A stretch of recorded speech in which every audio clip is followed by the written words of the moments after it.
And we're live! What is going on, everybody? Happy Wednesday. Today is what? Today is May 6th. I hope you guys are doing well. This is part 8, I think? Is it part 8 or part 9? Someone tell me in chat. I think it's part 8 of the Core 1 Plus build series, which is where we took a Mark IV to a Mark IV-S, and then a Mark IV-S to a Core 1 Plus. And this is the final stream in this series. We've basically got to put the screen on, put the front door on, and I think we're straight into calibration. So we should be printing. It's part 9. Okay, so it is part 9. So we should be printing today if nothing tragic happens. Knocking on wood instantly. How's everybody doing? We've got, let's see, official creative engineering's here. John's here nice and early. Tuxedo's here nice and early too. Steve's here, Man of the Croc, hello. Rod, Muzin, hello. I hope you guys are all doing awesome. Let's see, since last week, I'm gonna have to open the door probably again today because the Core 1 is just incredibly dark as far as like panels are all black, and now that there's tinted acrylic on, I don't have light on this side. But last week we pretty much, I think, worked on putting on covers. Like we did the vent. Can we see this? Yeah. So the only things I've done, I'm going to open the door just straight away. It's windy, which means I will probably be sneezing, but we need more light. I'll have to be careful. I found that there was a snake, I don't know, maybe 15 feet from this door just a couple days ago. It was only an adorable little baby gopher snake, but my new rule is we can't leave the doors open to the garage because I don't want snakes to make their way in here. But anyways, the game plan today is to button this up and go through whatever initial calibration there is. I know we need to do belt tensioning because the belts are very, very loose, and run a first print. So yeah, that is what we'll be doing today. Hope you guys are all doing well. Penguin, how's it going? You didn't miss much. Just sort of showed off what we did last week. This week, so starting off here, yeah, this is what I did. I just basically, the only thing I did off screen was install these guys, which was just with 5 nylon rivets, and then, yeah, that was really it, I think. So let's see. Next should be screen. I did pull out, yeah, I pulled out all the parts for that. Let's see, as of March 2026, the LCD display mount has been updated. Your kit may include a new version. Compare your parts with the reference photo. What am I looking at exactly? Oh, injection molded versus 3D printed. Got it. So I've got a 3D printed back panel, but an injection molded front panel, it looks like here. On the upside, the snake gets in, it's likely to eat all the mice. This is true. It was a very, very small snake, though. I'm not even convinced this guy could eat a mouse. Like, he looked like an insect eater, if anything. I took a photo of him. I'm not a snake person by any means. I really never have been. But this guy was just so small that even I was like, oh man, like, that's a cute snake right there. Okay, so let's see. We've got this piece here. Let's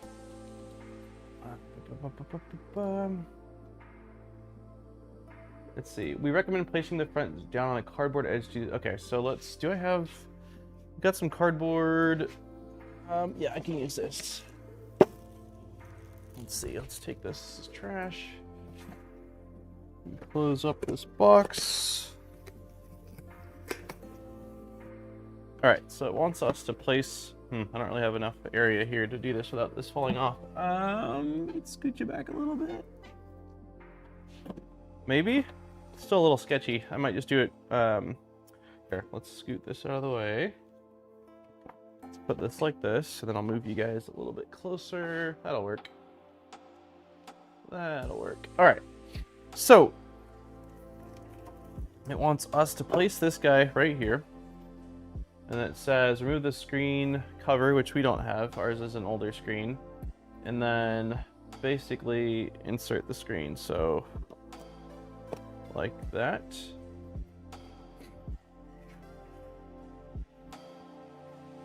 Okay. Let's see. Cover the assembly with the rear part. If you have an older version of the printed rear cover, it must hook by the LCD screen itself in the corner. Okay. It must hook by the LCD screen in the corner.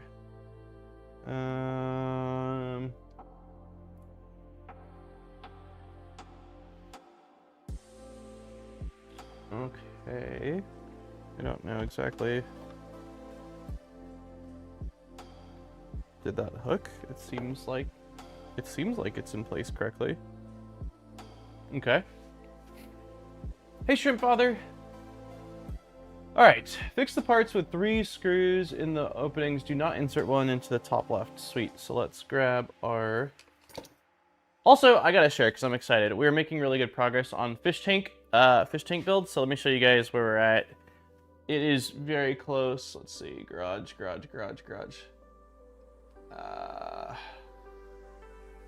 There it is. So we're getting very close. The outside painting's done. I did 2 coats of white on the inside, although it's completely unnecessary. There's going to be doors on the front. Doors need to be sanded, painted, and I need to figure out the hardware. The doors are also very heavy because it's like 2 sheets of ply. So I'm waiting till it's in the house. But I did obviously get the glass. I did leak test it. So there is no leaks, which is nice. The only bummer is, so I'm tinting the back glass black. So that way we can't see cables through and it just sort of makes the fish pop. And you guys won't be able to see this very well because it's out of focus, but in my garbage is, you probably can't really see this because it's me blurry, but it's my first attempt. So I watched a bunch of videos on window tinting, yet still somehow I got a bunch of bubbles. So I ordered more film, which is going to be showing up on Friday. And I'm going to try, I think I laid down the film pretty well. I think the issue was the glass just wasn't cleaned enough. So I'm going to scrub it harder. I'm also going to get a razor blade and wet the glass and go at like a 45-degree angle and sort of scrape the glass in case there's some adhesives or stuff that was on the glass. And then I'm going to try it again. And if it still has like the bubbles like it had, I'm just going to move forward with it because once there's driftwood and live plants and fish and stuff in there, I don't think it'll stand out all that much. But because of like I've been working on this for probably a couple months now, I just wanted to give it one more try with some new yeah. So I talked to Steve last night and I realized that my ratio was completely wrong. So for anyone that's like wondering, when you're applying the tint, you basically are using some kind of a spray bottle, right? So I've got this guy, which is a fine mister. And I used a blend of water and baby shampoo because that seemed to be what a lot of people recommended. I realized after talking to Steve and looking at the ratio, I applied way too much baby shampoo. I did like 5 pumps, but for a bottle this size, I only needed probably like a fraction of a single pump. So I'm not saying that all that baby shampoo made the issues happen because I think a lot of it was contaminants like dust and stuff, but I'm going to go with distilled water instead of tap water, and I'm going to go with a much smaller ratio. And then I'm going to do multiple passes of scrubbing that back glass panel before I apply it. So we'll see. And then also, I used this. I used this guy for applying the film, and I used a lot of the felt side. But I think what I'm going to actually do is use more of the hard side because from what I saw, it actually requires quite a bit of force, and the film isn't quite as fragile as I think I sort of anticipated it was. So gonna do the hard side to get all of the moisture out, and then maybe I'll do a finishing pass with the felt side after, but we'll see. Either way, we're getting really close. I have a light coming. I've got the filter, I've got a light coming, and then I've got substrate coming for the live plants, and I've got heaters coming. So I've got most of the things on the way. I'm hoping that we can have this thing in the house by Sunday, and I can start cycling the tank around that point. So yeah, I'm very excited. Very excited. Hey, Professor. Hey, Professor. Hey, Beads. Hey, Lisa. Where'd the time go? I don't know. I don't know. Like today's time or the time in general? The last couple months. Which one? Or what are we?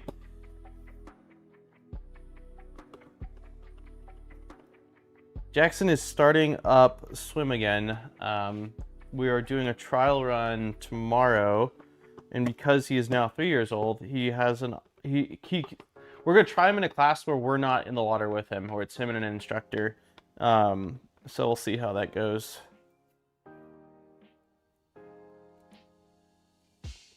Freshwater. Yeah, it's gonna be a freshwater community live planted like friendly tank with the only things I know. So we're gonna do, there'll be a school of Corridoras. I'm gonna do a couple Bolivian rams, Bolivian blue rams, because the German blue rams just require warmer temps than I want for the rest of the tank. So a couple Bolivian blue rams, and then a few like schoolers. Me and Aaron were looking at, we were like watching videos the other day because we're trying to figure out what potentially we want to have in the tank. And so I wrote down shrimp, for sure shrimp. I love shrimp. Probably cherry shrimp. A couple African dwarf frogs because they're just adorable and funny. And then we're looking at Congo tetras and Bosmani's rainbow fish. I'm not sure exactly what we're doing, but we're just kind of still trying to figure it out. I don't know how Jack's already 3. I don't know. Salt kicked my butt. Yeah, I had a freshwater tank, a 55 gallon 13 years ago, and like I'm trying to sort of recreate that tank. I'm not using pool sand though. I'm using fluval substrate for growing, which is supposed to be really solid. I had a sump before, and this time I'm going with a canister filter, and it is a bigger tank. I had a 55 before, and this is a 75. So, but yeah, I'm definitely doing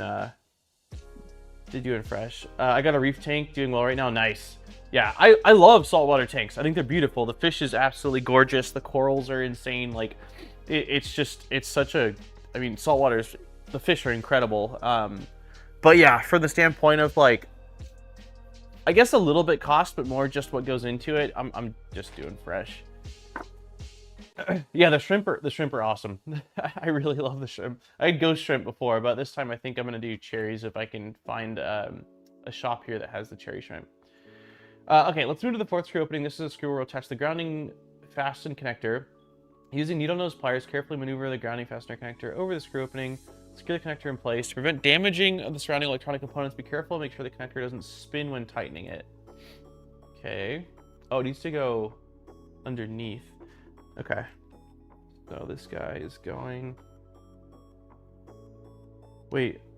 Okay, so this needs to get... Oh, I can't really spin this around. Oh. Seahorses need salt. Yeah, yes. Generally, I can't remember if there's any freshwater seahorses or not. Like, the ones I know are definitely,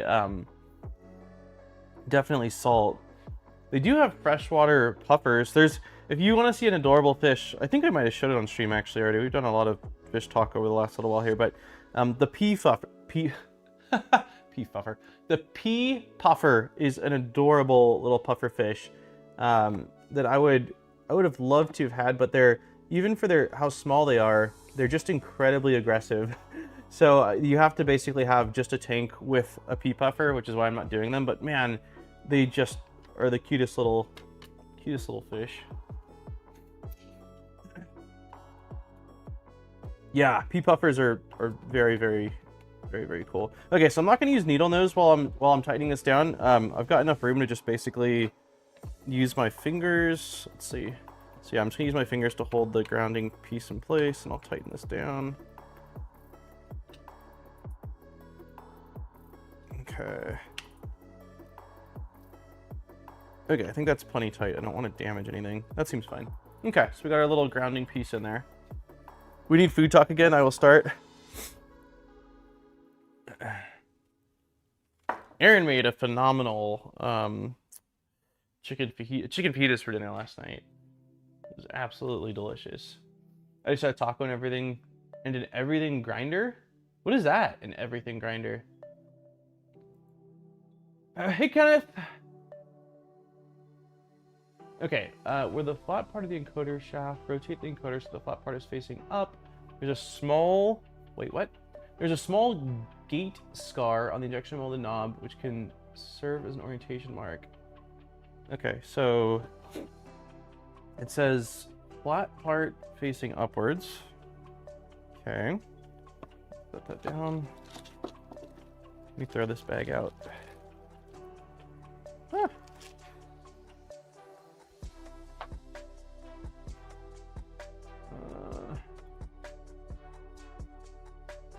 Okay, it looks like it needs to go like this.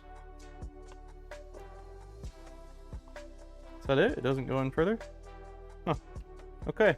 That was a lot easier. Kind of more instructions than I feel like it needed for that. Hey, LTX. I tossed a pea puffer in an established shrimp tank. Lived in peacefully for weeks and realized they were food. Massacred the tank. Oh my god. Yeah. I've got a buddy at work. One of my buddies at Lightburn has quite a few tanks. I think he's up to 3 or 4 right now. But me and him have been talking about me getting a tank for like 3 years, but it just never happened. I'm glad I waited because originally I was going to get like a 29-gallon Fluval bow front all-in-one, which is a great looking tank, but I'm a lot happier with the 75 just because of what I can keep in it. But he has a dedicated shrimp tank, which, yeah, he loves shrimp. But if I'm not mistaken, the pea puffer basically has like a hard beak, and so with that hard beak, it can just destroy everything. Hey, Rob. Okay, so screen is assembled, I believe. Okay, now we need this guy. I don't know where is that guy? Found in the metal parts 2 of 3 package. I don't think I have a metal parts package. Oh, okay. I took it out already, that's why. Alright. Oh, there's magnets. It looks like there's magnets all over this piece. Is this the piece? Yes. So, we got this metal piece here, and then we need what? I mean, so 2 square nuts and 2 M36 socket heads. Yes, 2 square nuts, which are right here. 1 and 2, and then it's gonna take me. These are M38s, M36A. Perfect. Okay. Can't believe that we're down to the wire. Also, the Cyborg boom did show up last week. They were supposed to send me tracking, which they didn't do, and it just showed up, which is fine. So we do have that, and that's what we'll start next week, basically unboxing and kicking the can on the build for that. Okay.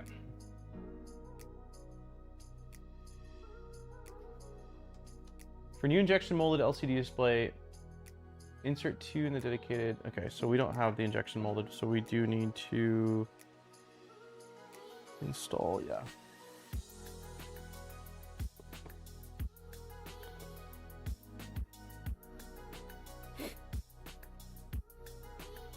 Oh, hey, Steve. Long time no see. Me and Steve talked last night.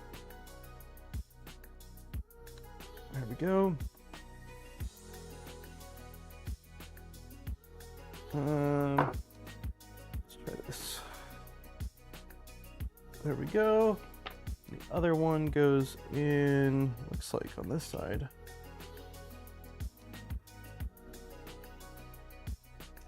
Yeah.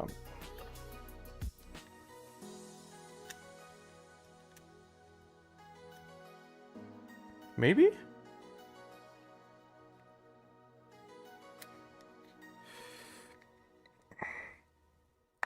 Wow, okay, I think I got it. It's a little bit tricky to get started. It really wants to pop out on you. Let's see. Okay. All right, our square nuts are officially installed. I'm proud to announce that I am officially Jackson's best friend. Yeah, last night, hold on here. Push the nuts all the way into the threads. Attach 2 and 3/6 screws to the openings. Yeah, last night, Jack asked what I was doing, and I said, I'm gonna talk to Steve. I'm gonna call Steve. And Jackson said, Steve's my best friend. He said it very matter of fact too. Like, Steve's my best friend. And I was cracking up, so was Aaron. I said, oh really?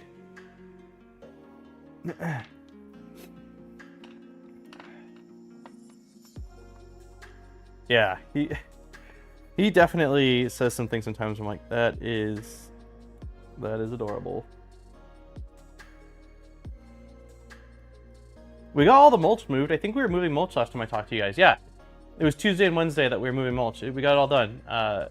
Me, my dad, and Jackson with the assist. It took basically 4 to 4.5 hour days of just moving mulch with a shovel and a small cart, but it's all in, and I'm really happy about that. Okay, so attach the screws. Do not screw them all the way in. All right, well, let's unscrew them a bit. Okay. I think that's a big enough gap. Okay, so now we need to flip. No, we are going from the front. So basically, these guys are slotting into this metal part. And we're going to turn this piece around.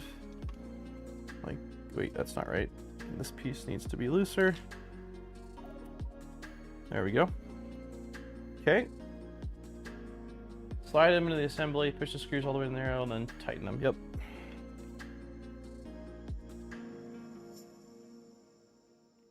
Physical activity keeps one young. Yeah, it was. I was sore. Like we had to move a bunch of rock when we did the dog run area over here. And don't get me wrong, the mulch was a lot easier to move, obviously. But still, like, my dad kept trying to estimate how many trips it took us in the wagon. Like, I think you guys, here, I'm just gonna show you guys the wagon. So the wagon is right there. So it was a shovel and that wagon back and forth, you know, and it was probably, I would say it was well over 200 trips. So it was exhausting, regardless of it being mulch or not. On the second day, my dad's like, "How are you doing?" I'm like, I'm doing okay, Dad. How are you doing?" And so we talked a fair bit, but we didn't talk about like the task at hand. We just kind of did one trip at a time and, you know, just keep going, because if you talk about it, it feels even more tedious. But yeah, they left, they're gone now. They left to California for a couple months, then they'll come back in July for a couple weeks, and they'll go back for a couple more months. So it was nice to have, I told my dad, if I didn't have his help, it would have taken me weeks versus 2 days. Now that I'm older, I realize I can't do things I used to be able to do easily, like lift a 1 foot wall. Oh no. Oh no. Okay, put the LCD screen in front of the printer as pictured. Okay, let's do that. Let's move this box out of the way. I'm just gonna throw it. Actually, we're done with it. Oh, what'd you say? Yeah, not right now. Not right now. If you do a matcha in a little bit, that sounds good. Yeah, I could totally go for a matcha at some point. But no rush, just whenever. Okay. Thank you. I didn't see that. I saw that Erin was in chat because people were talking to her, but I didn't realize she asked if I wanted a parfait. I had a bagel, so I'm okay. All right. So we've got this laid out. I'm exaggerating a bit. I figured. I mentioned 18-inch wall. Gotta lock in with the headphones and just get it done. Yeah. Yeah, definitely. There's certain things where like talking about it isn't gonna help. Okay, so we've got things laid out. It says pull the appropriate cables out from the front of the printer to make it easier to connect to. So we've got, let me scoot you guys a little bit more so you can kind of see what's going on here. There we go. So pull these cables out. Looks like they got grounding on that side. Cool, we have plenty of slack, it looks like. There's a small red tab on the main connector. This tab must be oriented towards the triangle symbol. Okay. Connect the main connector. Okay. So triangle's on the bottom. The tab thing is on this side. So we will attempt to get this guy in there. Does the tab? There we go. That must be right.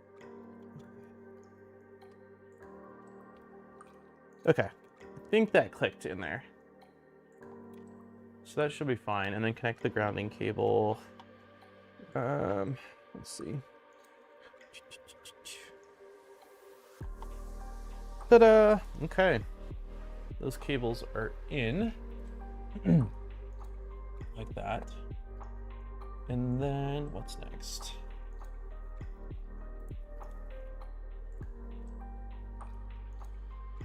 Okay, gently lift the LCD assembly into the upward position. Proceed carefully to turn on the cable pinch. Hook the tiny tab of the left side bezel.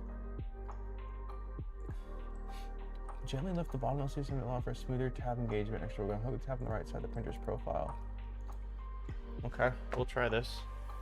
So it looks like it is saying that this is going in this orientation, and this needs to get hooked like that,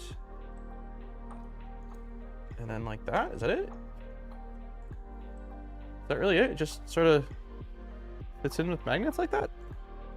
Wow. Pretty strong magnets. And then the tabs, yeah, tabs keep it from being able to go forward on both sides. That seems fine. Yeah, that was really easy. Working on unboxing my new X2D. I hope this will help with printing with supports. Nice. I am testing that printer out. I've had it for a bit. The biggest issue is I always try my best to do first in, first out with printer reviews, and I had the Max 4 for quite a long time. I didn't have space for it. My initial plan, actually, I'll just show you guys my mess. You can see all my wasp spray. You guys are getting a full tour of the garage today, the skateboard and everything. Let's see.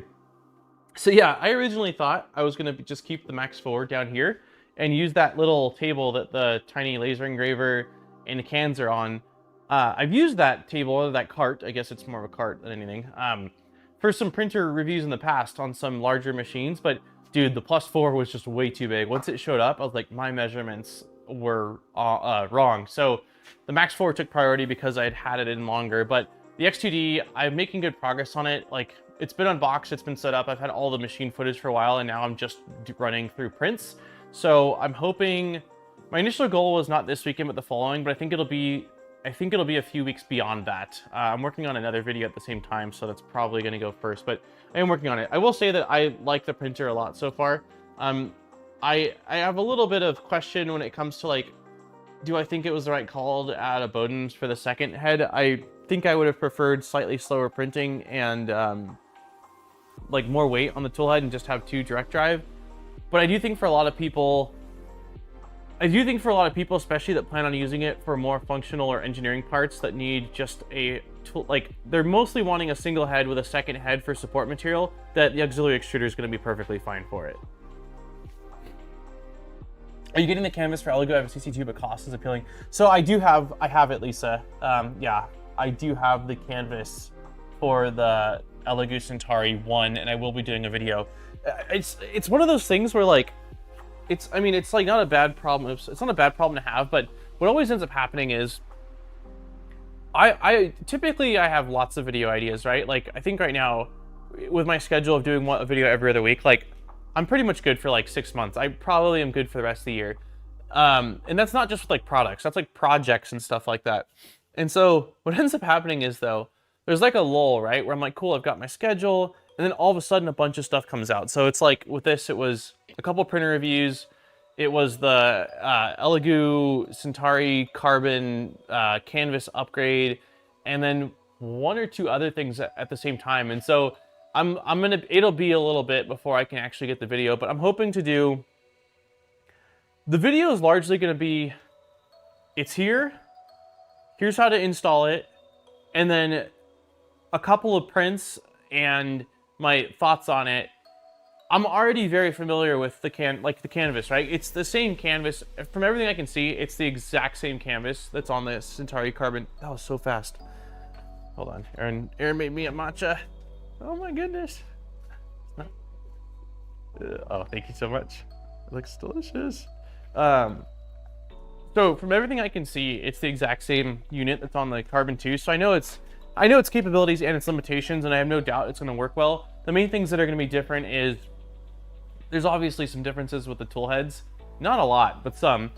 And then the hood.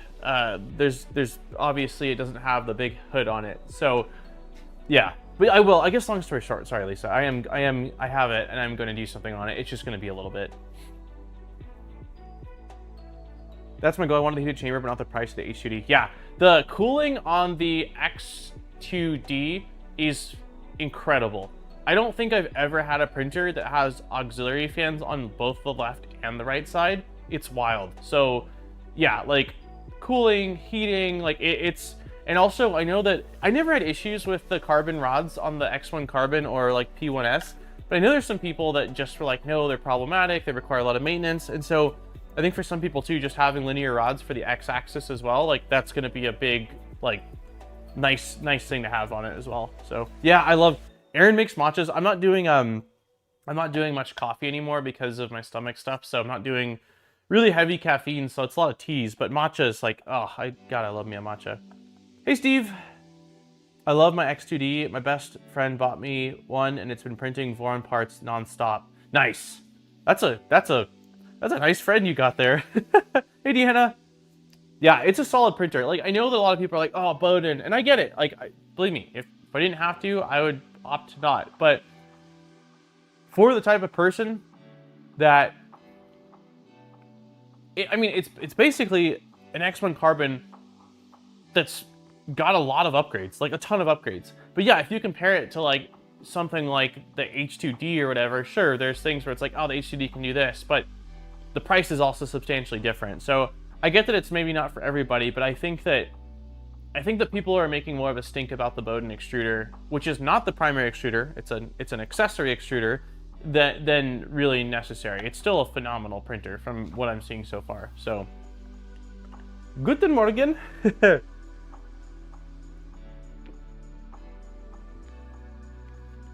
All right. Oh gosh, that's delicious. Let's continue. So we got our screen on. Huh, seals. Okay. Not seals like the animal. Let's see. Is that this stuff? It sure looks like it. Door seals, top door seals. Yep.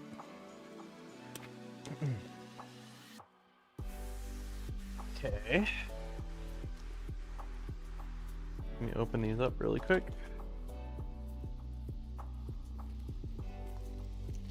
Whew.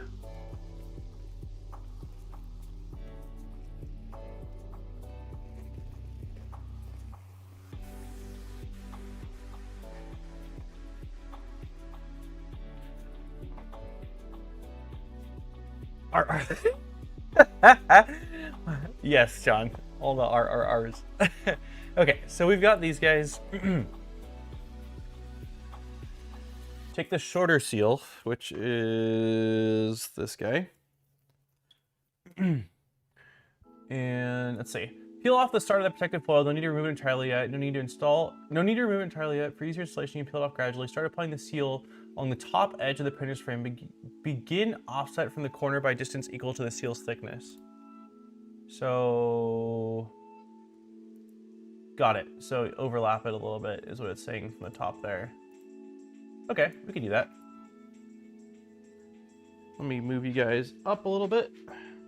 Probably off to the side too, otherwise you're just gonna see my elbows. There we go. Let me actually turn you guys a little bit. There we go.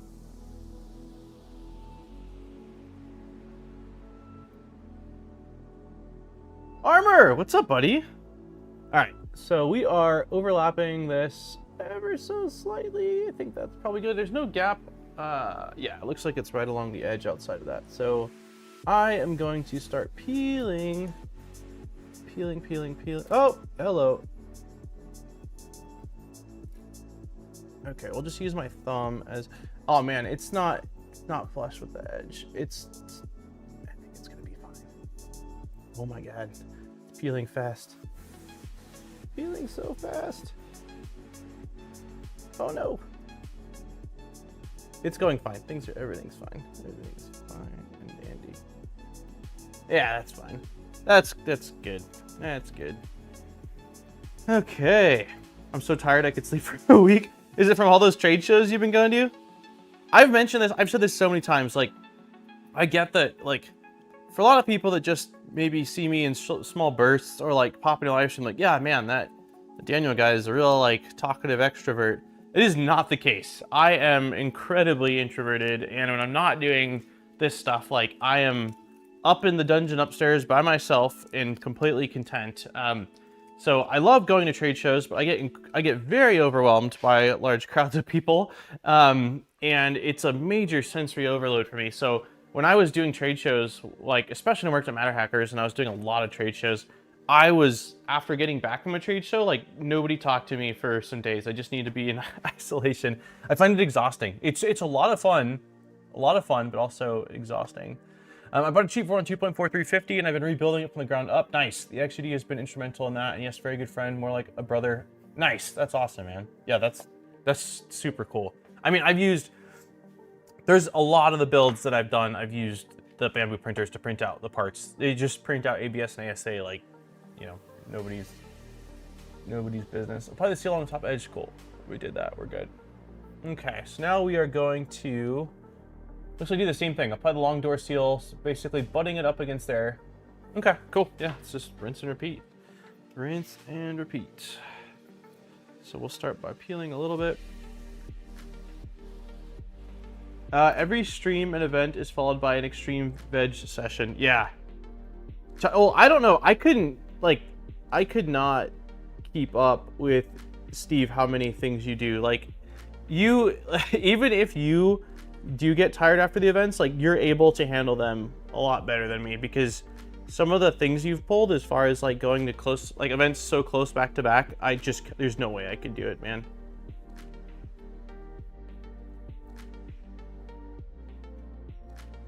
And something about like, I guess the one thing I have like that is sort of extrovert-ish is, so like when I am around a lot of other people, especially not like-minded per se, but with similar interests, so obviously like 3D printing peeps, I get so like adrenaline and amped up, but it's for some people that ampness just like keeps going, kind of like the Energizer Bunny, and just keeps recharging them. But for me, it's like I have a gas tank that it drains.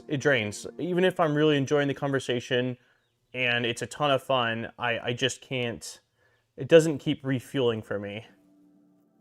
But yeah, Steve travels enough. I've told him. I said, you travel enough for the both of us, man. I don't have to travel because Steve's my world traveler.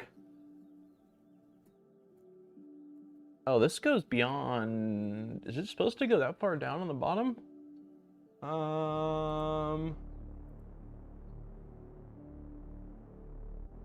Wait, are you supposed to cut this? Or did I screw something up? Cause so, my foam on the bottom went beyond this flap, which doesn't seem right to me. It looks like in the photo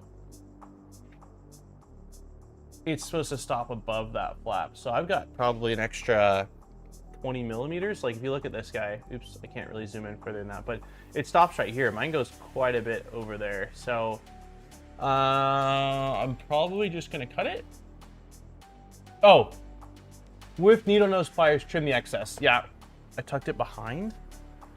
I can't even tuck. I'm gonna cut a bit. I'll try to get it kind of flush with the top of that metal part. But yeah, I didn't read. Reading would have been useful here. Do I have scissors or flush? Oh my god! Every time we stream, every object that cuts things is gone. Do I have a blade? I have nothing. I have no flush cutters. I have no blade. That's embarrassing. Hold on. I think I stashed some flush cutters over here for when I was doing things. All of my seedlings pretty much died also, guys. I'm really sad about that with the garden. I'm gonna have to buy a bunch of seedlings this year. Also, I went to go check on my tomato seedlings right now because a couple of them are still kind of alive. And there was a massive jumping spider, like the size of my thumbnail, just sitting on the tomato plant looking at me. No flush cutters over here. Okay, well, how is that possible, guys? Okay, I've got a razor blade. I've got here the tinting kit that I bought came with razor blades. So I don't recommend doing this, like holding a razor blade in your hand like this so much, but you're gonna do it. We're just gonna cut right there.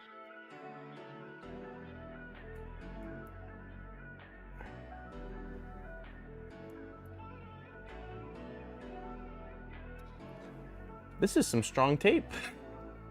What in the world?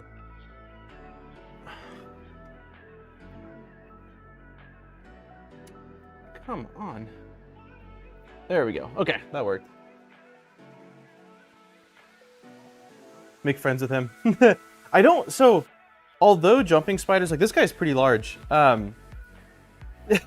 He's he doesn't look unfriendly. Like here, I'm a goofball, but I sent a little video of him to Aaron before the stream because I saw him right before the stream. Let's see. Yeah, check it. I'm not gonna play the audio for it, but here. Let's see.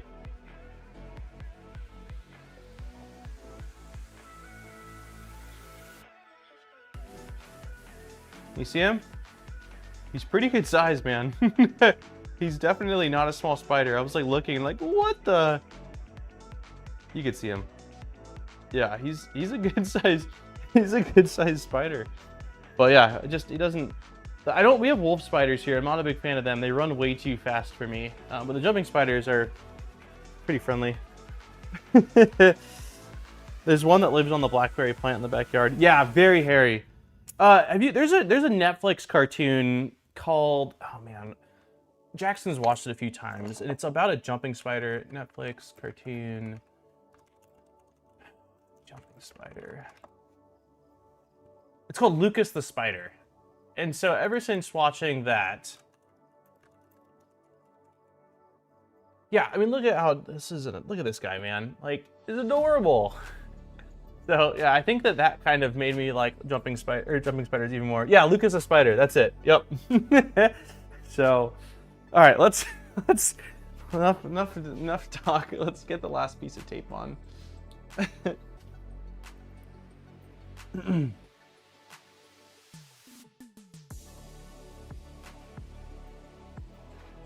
Okay, this guy's going right here.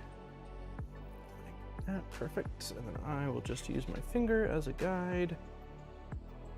Do you have a break from shows for a while now, Armor? Or do you have some other stuff lined up in the next, I don't know, month or so here?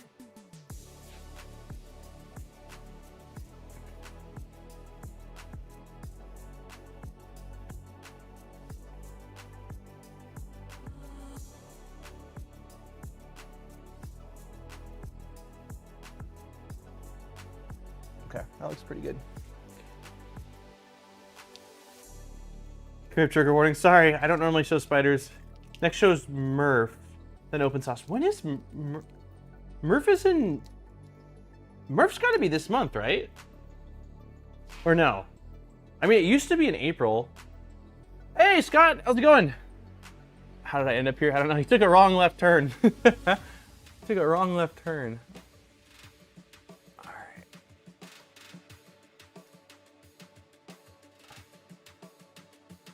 There we go. Just gotta use a little bit of force. Perfect.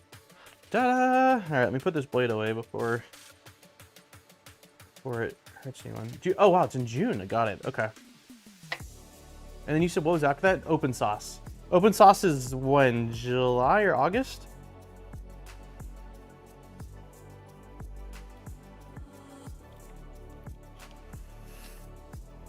Okay. Blades are away. Spiders.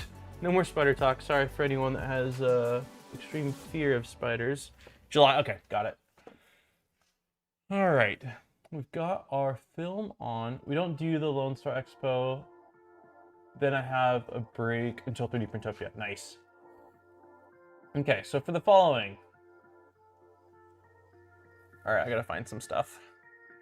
Magnet holder found in the printed parts. Okay, that must be these guys, right? These little hinge pieces.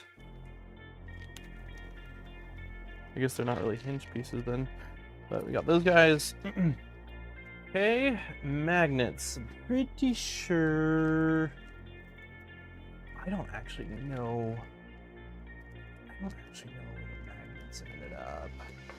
The only struggle of having a build that stretches out for so long. Okay, I think they're still where they're supposed to be, which is in this bag. Yep. Okay, so we've got our hinge, or not hinge pieces, those guys. We've got our magnets. We need 2 square nuts. And the only thing I don't know is the M3x5 RT. I'm not sure if that's a screw we've used. So I'll check in the unused hardware. And if it's not in there, then I have to assume it's somewhere out on this table. Snakes are good. They eat tons of bugs. Yeah. I did a Google search because I was like, we had some gopher snakes that lived in my parents' house when I was a kid. I was just telling Aaron the story. I'll tell you guys in a sec, actually. But let me try to find these screws. M3x5 RT. M3x5 RT. Okay, they should be in here if they're not. If we haven't used them yet. That's not them. That's not them. That's not them. Okay, they're not in there. So that means they are out somewhere. They look really small. M3x5. These are M3x4s. These are M3x5s. Perfect. Yeah, so we had some snakes living at my parents' house for a while, and we had a pretty big garden and just a lot of stuff going on in the backyard. I remember one time I was probably middle school, maybe freshman year, but probably middle school. We got home, and I don't know if we got home in a car, if I was just coming back from my neighbor's house, like down around the block. One second, a sip.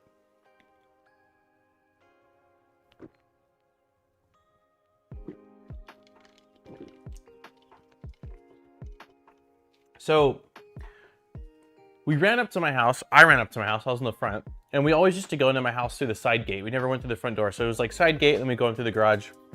And so I run up to the side gate, and I ran up on what ended up being like a mom gopher snake. And we both scared each other. I ran up so quickly on it that it like booked it out of there. And it moved so quickly that it made this like crazy flapping sound.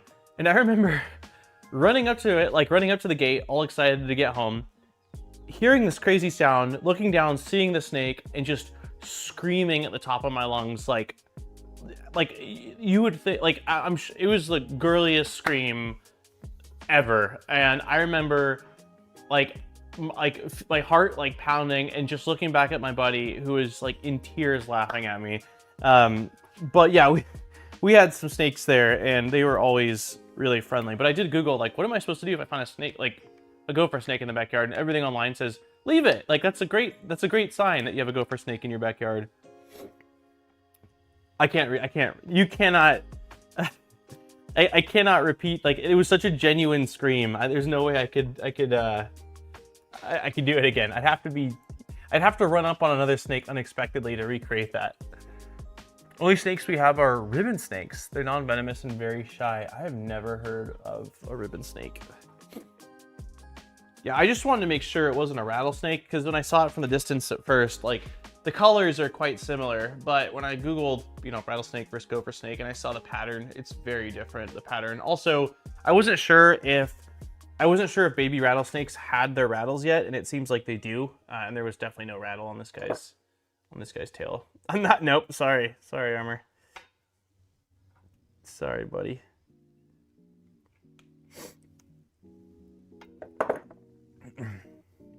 Just a small sample.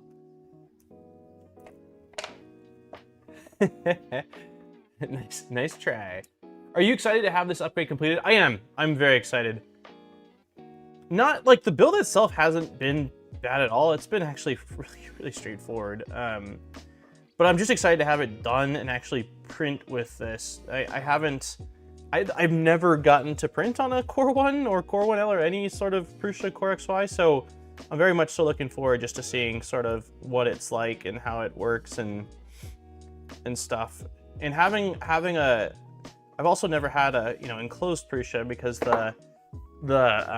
excuse me, Mark IV was not in an enclosure, so being able to throw things at it other than PLA and PTG or TPU will be really nice as well.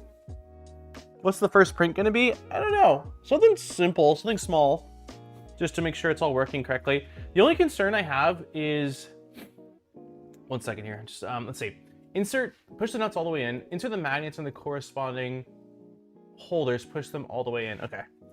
The orientation of the magnets does not matter. So the only concern I have is the bed on this printer.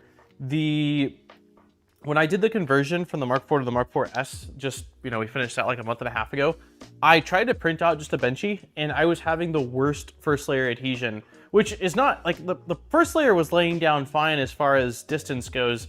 It's the bed, and I don't know if at some point in this bed's life I got some sort of spray on it or oils on it, but I scrubbed it with Dawn dish soap, which has like always worked for me, and it still didn't. So before this stream today, I did clean it even harder, so I'm hoping that will be that will be enough to, you know, have good adhesion. But yeah, I want to do some small prints before I throw something big at it to verify that adhesion's working correctly. And if it's not, then I think I have another Prusa build plate in my closet upstairs. I'm pretty sure I've got like, maybe not another textured one, but I think I have a smooth and then like a satin plate. So I'll just end up swapping plates probably. Okay, magnets are in.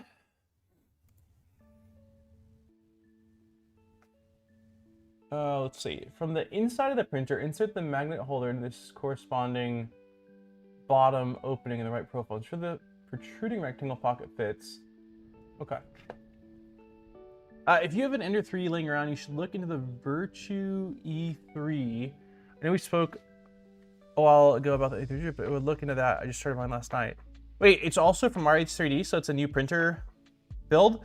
I do. So I actually have an Ender 3 or Ender 3 Pro sitting on my rack on the other side of this wall, which was the one I had intended on using for the E3 NG build. So I definitely will take a look at that then. All right, so we need to shove this guy. Oops. Okay, shove this guy into here, it looks like. So, oh, there we go. Whoa. Okay, so we really need gotta hold it in place. And then take one of these screws like that. Take our screwdriver.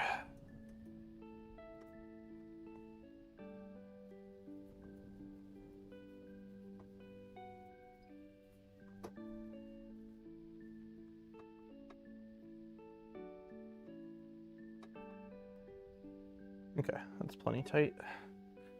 All right, and I assume we're just gonna repeat that process using this, yeah, up top.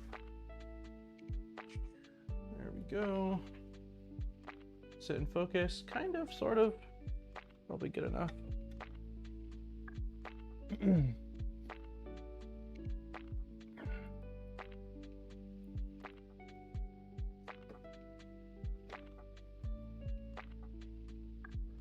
Why are we not going in?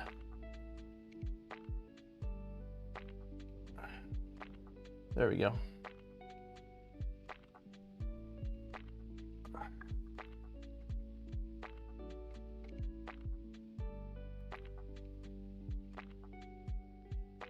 Okay.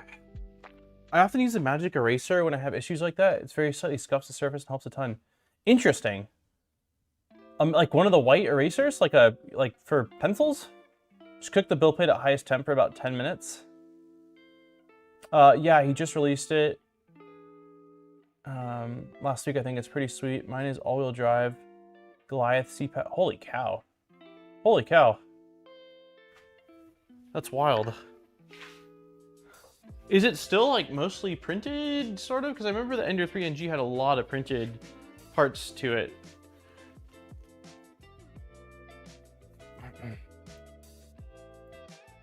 Okay, we did that. I've got these pieces.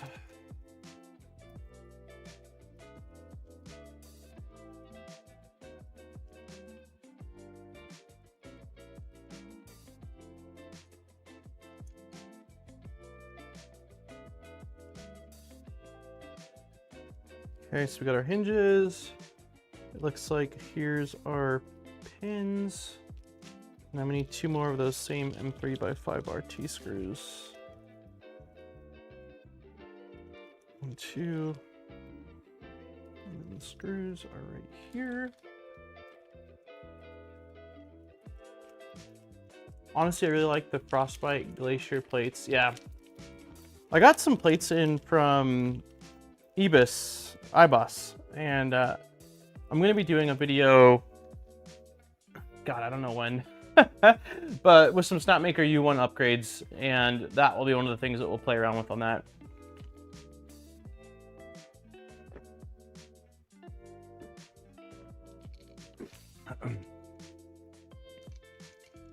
Ordered a new plate from Manila Roseworks for my switchwire. Nice. Supposedly it's thicker and can allow an eddy current sensor on the mag bed. Oh, that's cool. I still haven't played around with any Mandela Rose works beds, but I know that everyone seems to swear by them for years now. It's white. It's a melamine foam eraser that's very lightly abrasive. Interesting. I've never heard that. I turn my bed on max temp and then wipe down with paper towel and rubbing alcohol and never have issues. I don't use glue either. There's slightly less bridging for the Virtue E3. It uses blind joints for the most part. Nice. A flexi jumping spider? Oh my god. I'll print it for our friend, the jumping spider. Okay, from the inside of the printer, insert the door hinge. Okay, so we were doing a very similar thing to what we just did, but without magnets, and these are injection molded parts. So let's go in like that. Whoa, why did that not work? There we go. Okay, yeah, so it's basically the exact same thing we just did. So shove you into, try that again. Oh my god. What is going on? I think these are slipperier maybe. Millennium, how's it going, man? Good morning. How's it going, buddy? Thank you so much for the donation. Let's see. How you doing today? All right, let's get these in. It's a little awkward. Let's see if I put this. Will you stay? No, you won't stay. Okay. Will you stay? Yes, you will. Okay. All right.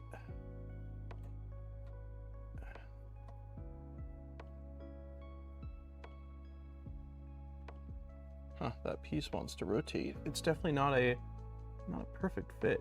I wonder, does it say anything about that? Fix the door. No, it doesn't say anything about that. Okay, well, I'll do my best to have it straight. That seems roughly correct. I'm tired, just finished my shift at work, wondering if I have the energy to stream tonight or not. What time is it where you're at right now?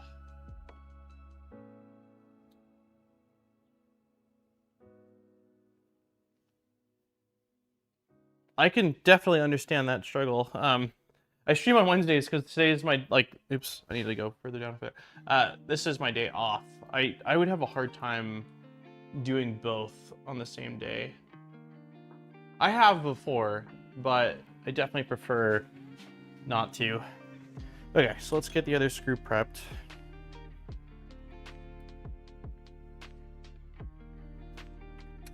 That one's a lot easier to install.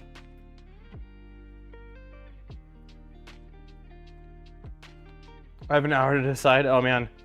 Well, if you're feeling tired, I mean, I don't know if you drink coffee, but coffee or tea could help. If you just want to wake yourself up, a little splash of cold water to the face is awful, but definitely can do the trick.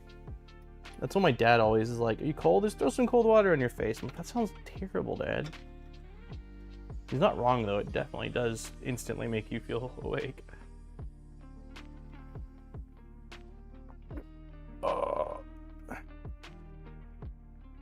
Okay, I think that's tight enough. I can maybe tighten it after, I assume, when the door's open, if need be. Yeah, cold shower also. I don't love...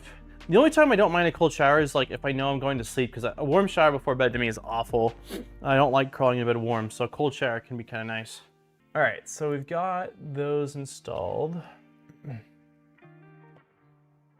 we go. I find particularly that new PEI sheets can have adhesion issues. Light past the magic eraser can make a huge difference. Yeah, I've pretty much always just done a dab of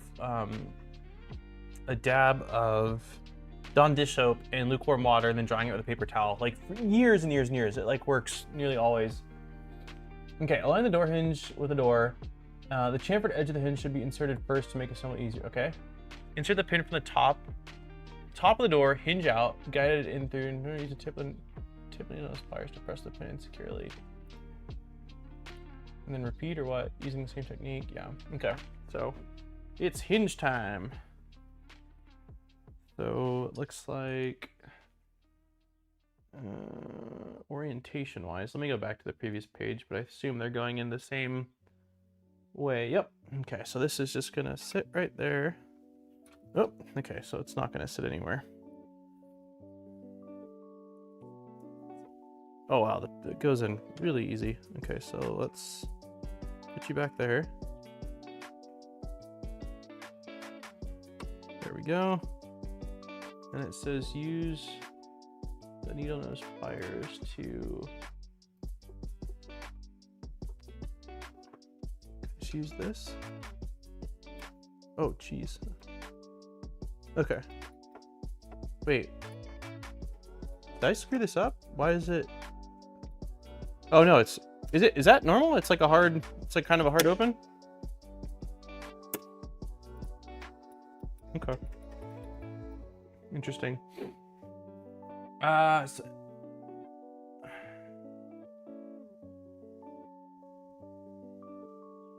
Does tequila help? Oh gosh. I don't, tequila's never been my drink. I am a very happy person, but tequila, just something about it makes me feel a little irritated. Yeah, I've got stomach issues. I don't drink nearly, usually if it's like a holiday, like we do a 4th of July party here with some neighbors, and like I'll have some drinks then, or like special occasion, or occasionally like my dad will come over and we'll have a beer. But yeah, I used to, when Aaron and I met, I worked at a bar, and I definitely had my drinking stage then. I like the way some drinks taste for sure, a lot of them actually. So for me, a lot of it's more just I've got stomach issues. A lot of times it's not worth the consequences of just pain in my stomach the next day. I get a ton of emails, messages about 3D modelers. I wonder how many people actually hire these individuals. Yeah, I think that a lot of people like the idea of a 3D modeler, but they don't want to pay what a 3D modeler is actually worth.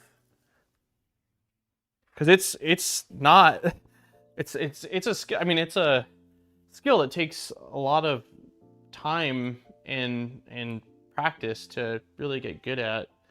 So I think a lot of people don't realize the HDMI cable doesn't want to go this far. Oh, there we go. I'll just zoom out. I don't think a lot of people realize like what is potentially fair price for, you know, paying for a 3D modeler. Clean the plate after all. The magic eraser tends to leave a little dust. Oh, got it. That makes sense. That's why I was a little bit confused when you said it. I've used them. It's been a lot of years. I think I had them when I was in like grade school. I tried to do something so many times without fail. It always seems to make things worse. I end up having to apply a thin layer of water down. Interesting. I've never had issues with it. I do just, it's a drop or two of dish soap, and I actually use my hands. I washed my hands well beforehand to try to get rid of any oils, but I use my hands. So drop of dish soap, lukewarm water, and I do circles, just circles starting from the center, working my way outward till it gets kind of sudsy from all the soap. And then I, yeah, just apply more water and keep scrubbing with my hand, just my palm, to get all of the soap off, and then dry it with a paper towel. And like, it's, I mean, we're talking, I've probably used that method for 8 years now. Like it's worked well for me. But it's one of those things, I know everybody has their own way of doing things, so it's certainly not the only way. I usually try to recommend it because I know that it's worked for me. But yeah, if it doesn't work for you, then something else, and you know, something else. Okay, so we've got the orange piece here, and then we need, I think it's our final piece of acrylic, believe it or not, or plexi. I guess it's not acrylic. Yep, it sure is our final piece. So let's move this out of the way. Let's slide this guy out of here. Danielson. Definitely had a few people call me that in my life. All right, door. Do not worry. Wait, door panel is pre-labeled Core 1. Okay. This is intended to apply an upgraded decal on the final step. Door handle. Cool. Screws. Cool.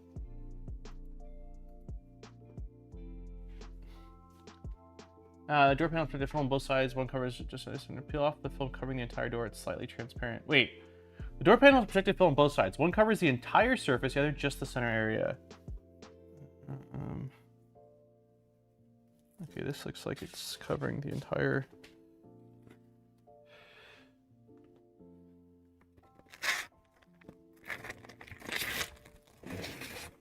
Okay, I don't actually see the other film that they're talking about. It looks like that was it. So, okay. Peel off the film covering entire door. So just right. You can remove the center protective white film now, or after mounting the panel, protective film does not interfere with the installation of the handle. Oh. No, I don't see that film. I don't think I have that second piece of film.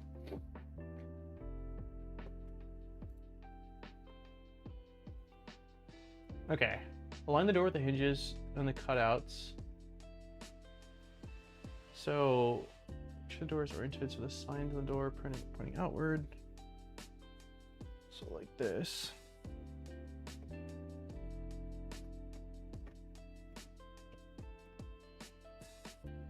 Oh, it slots in. Wait, does it slot in? It sure kind of seems like it wants to. All the way onto, yeah.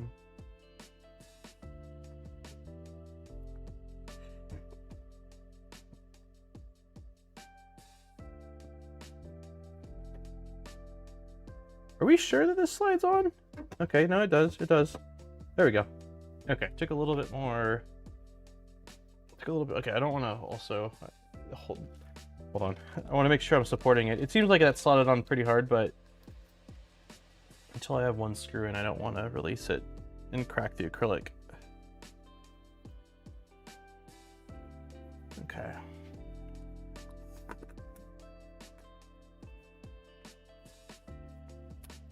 Oh, what just happened? What just happened?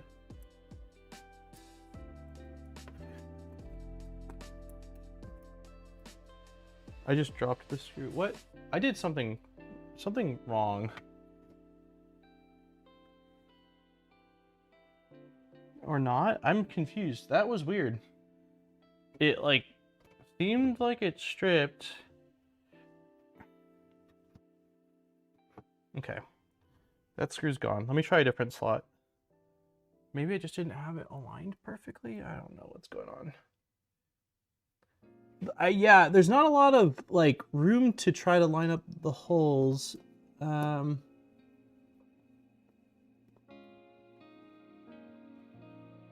that seems like that worked.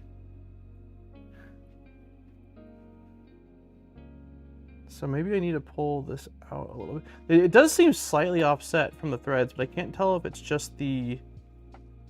Yeah, like that just spins, and now I have nothing to grab onto.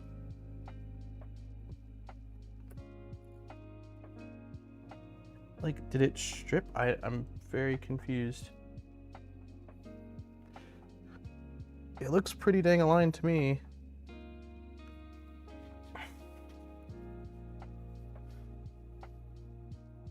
I think, am I using the wrong screws?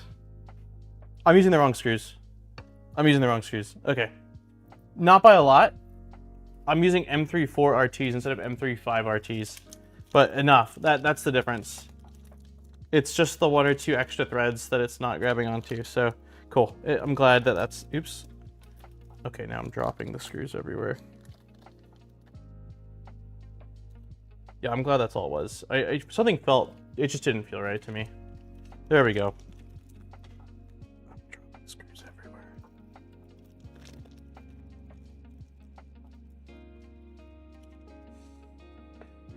Okay, let's try it again.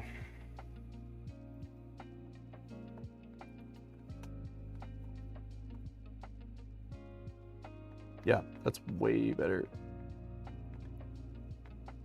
Okay.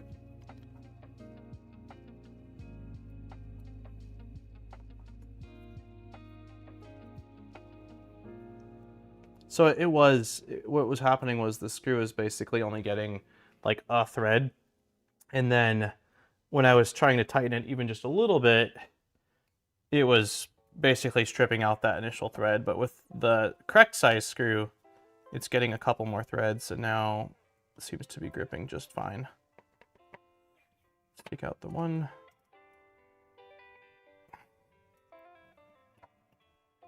Okay.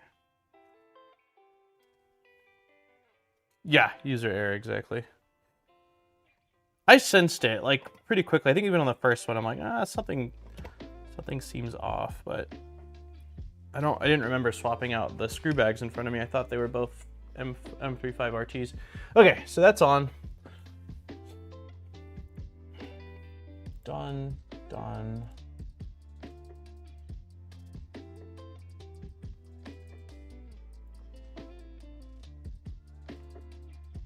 Did we freeze? Oh, go back. Line the door with the hinges. Yes, we did that. Cool. Move on to the handle. Remove the protective foil from both the adhesive. Okay, one sec.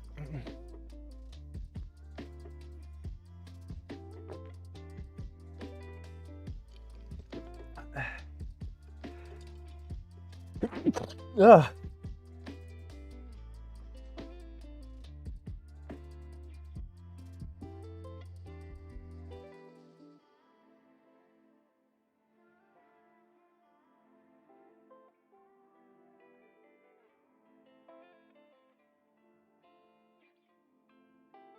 It's a matcha, an iced matcha that Erin made for me.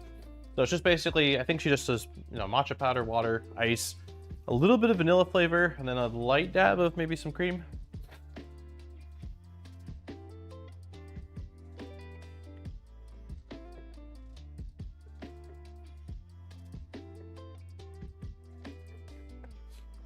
Okay, so peel off the film on both sides. Let's move on to the handle. Remove the protective film from both the adhesive strips, okay?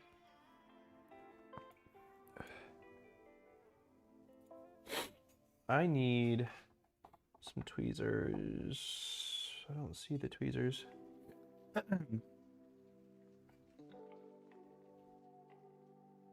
That's funny, Lisa. It's funny. I haven't been able to catch a lot of people's streams, but Uncle Jesse, I know he's done some streams, especially for like Elegoo. And I haven't caught many of them, but ironically, I caught the one where the glass smashed. I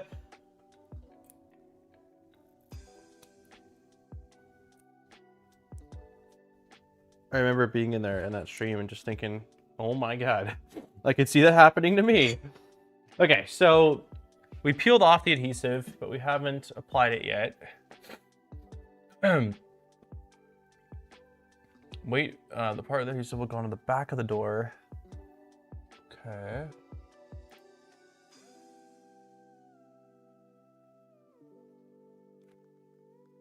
Align the door handle so the front chamfered part is flat with the door.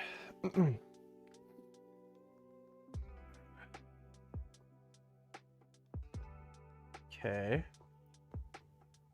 While pushing the handle against the door, keep it aligned. Slowly rotate it clockwise until the adhesive bonds to the door. Hi. Oh, one sec. Let me do this last piece real quick.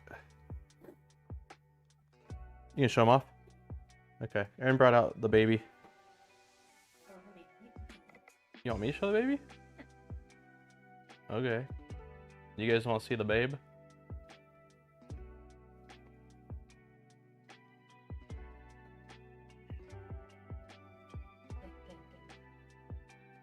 Wait, did I screw this up?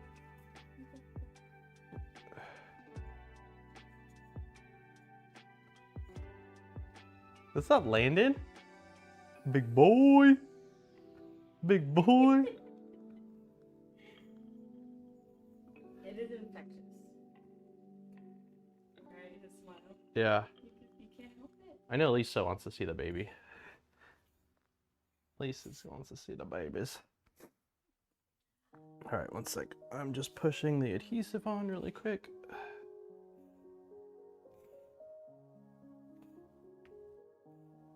Yes, we want to see the boys. So Jackson's playing Mario game. No? What's he doing? Oh. Oh, he's watching Sonic? Yeah. Okay, I think this is probably good. Ooh. That doesn't stick that hard. It's probably good enough, though. Yeah. Okay, let's see. All right, I don't know. The hard thing will be I won't be able to tell if they can see the baby. Let me turn the camera. Actually, I could show them off on, no, yeah, I'll show them off on the front one. Let me see. Let me turn this to the side so I can see what I'm seeing. You want to say hi, bubby? Oh, the big boy. That's a bigger boy. Yeah, it's dangerous. Danger zone. Let's see. Oh! You see the camera? That's the wrong way. You're looking the wrong way, Bubby. Look it. Look it. Look it. Right here. Landon. That's the back of your head. Landon. Landon, what's over here? He's because the door's open. It's because the door's open. He says, "Oh." Come on, let's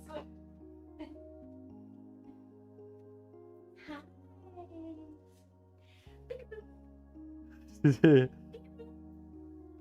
Yeah, this guy's getting big, man. He's 8 months now or 9 months? 8 months.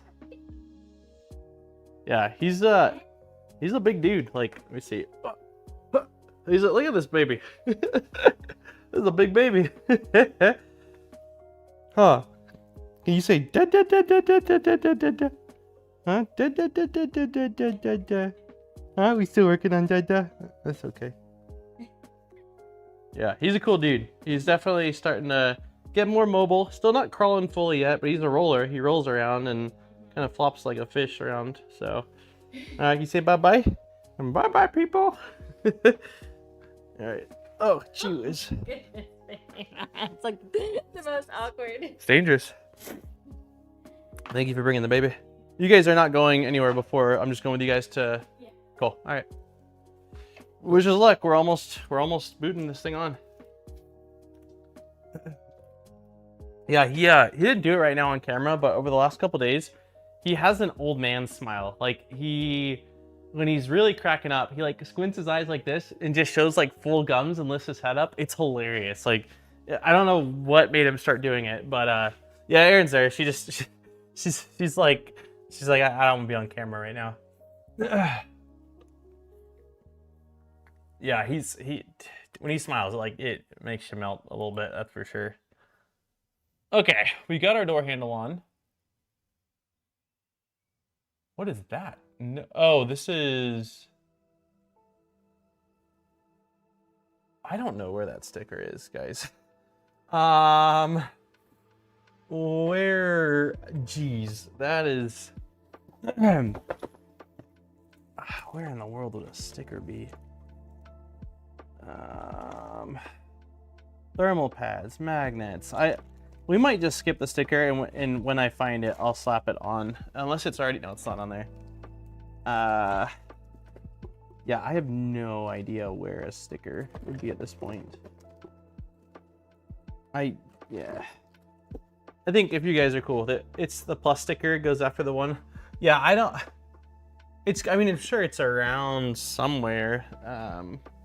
But where's the question? I definitely don't have like a pile where I'm like, oh, stickers go here. Let's see. Oh, Core 1 updated. What is this? What is this?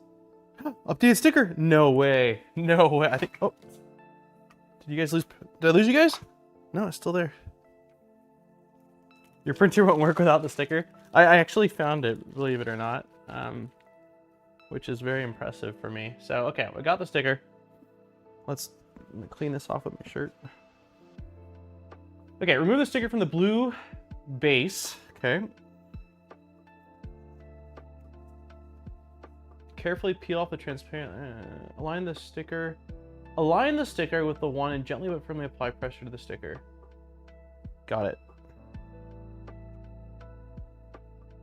Okay, I will... Did I screw this up or... Oh my gosh. The plus sign came off. It didn't stay. What the?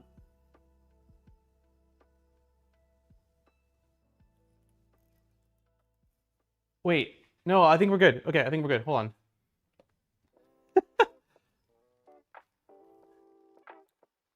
Okay, here we go. Here we go. So the plus needs to go, it looks like dead center. I can't exactly tell if that's dead center. I think it's sort of dead center.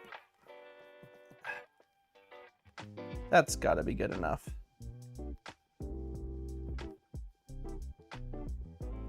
Ah, look at that. I think that plus sign's a little bit close, but that's a dang good plus sign right there.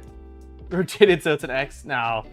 Yeah, I probably could have had a little bit more of a gap. It doesn't have... It's all right. We're gonna live with it. We're gonna live with it.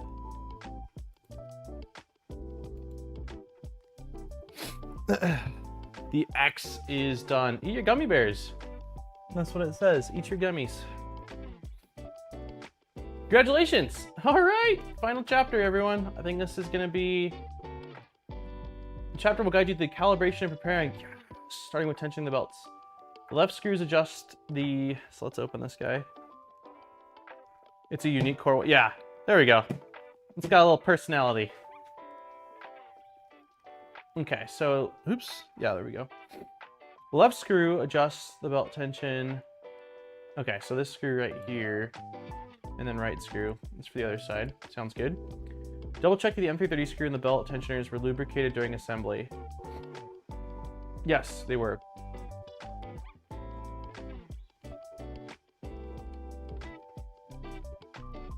Okay.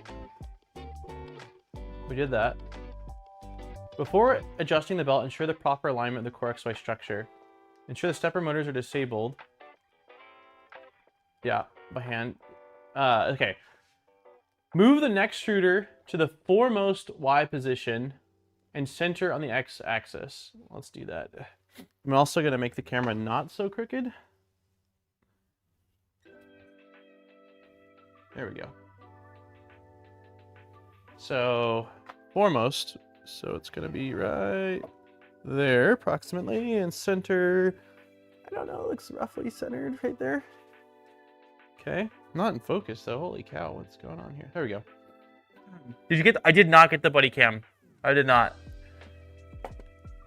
Armor mentioned it after, and yeah, I probably should have. I probably should have.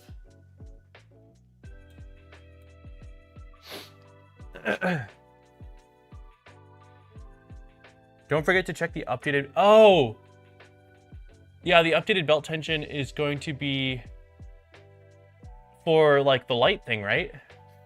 Press the gantry corner against the front of the core XY and make sure there's no play. Do this on both sides. Okay.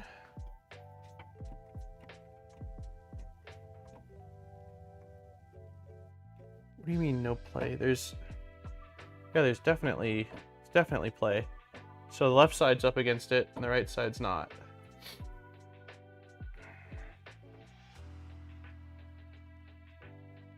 Is that what it's saying, or no? Is it not what it's saying?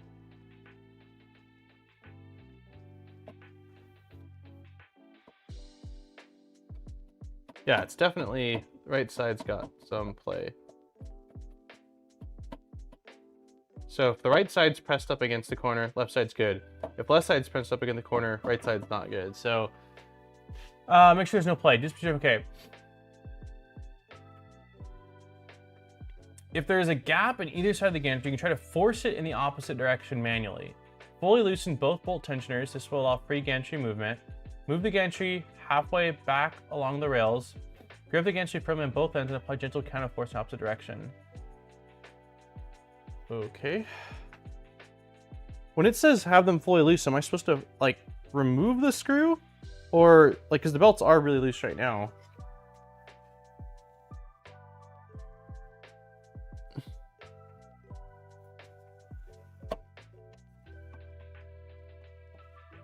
Oh, that definitely worked, because now it's doing the opposite. So that actually did work. So now we want probably...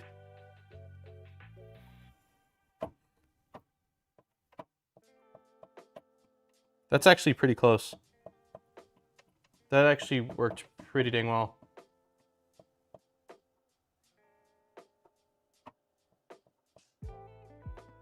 Yours wasn't square either, Tuxedo?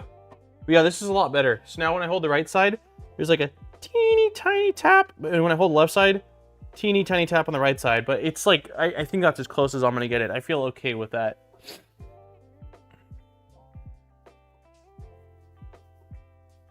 That's because it's fastened in, on stamped metal brackets, not the most accurate parts you could get. Got it.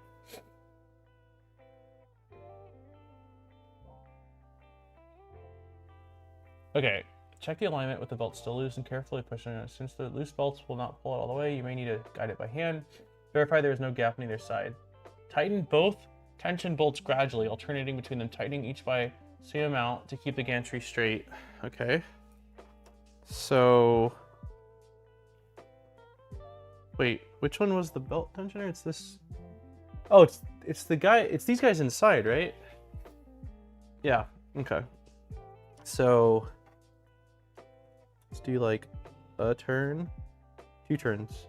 Nah, we'll do 1 a turn. 1 turn. 1 turn. 1 turn. 1 turn.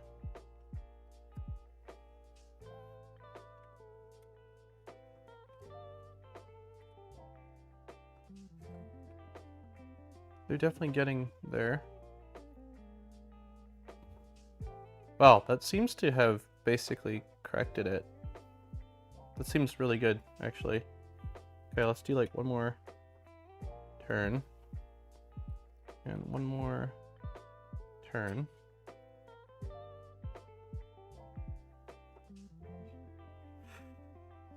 Are you done with yours, Tuxedo, or no?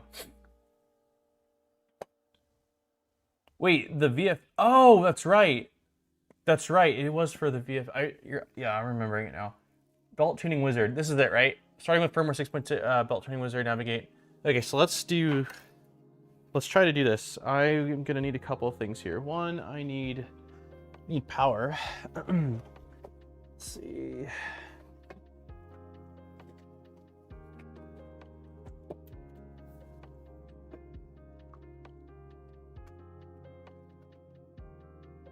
So I guess we're just gonna power this thing on. I wish Prusa would give us belt tension. I wish Prusa would give us belt tension figures so I could use my tension gauge. Got it. Okay, so I'm gonna plug this guy in. What the heck is? Where is the inlet for this? Is it on the side? No, it's in the back. I'm just not seeing it apparently. How do I not see where the inlet is? I seriously don't see the power input. Okay, let me go around back of this thing and find it.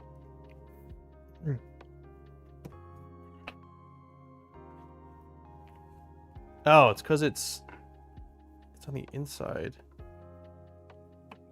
It's kind of an interesting place for it, but it's fine. It works. Okay, printer's powered on. We're powering on. Definitely think we're on a very old. This is bootloader 2.3, firmware 5.1.3. So we're gonna have to update firmware. I'm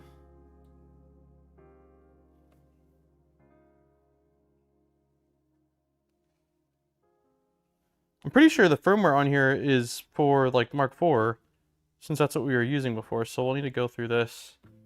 Or should I not be doing this? I need to flash it first.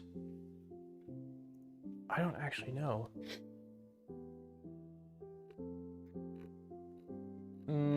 Let's quickly jump back to the other instructions here.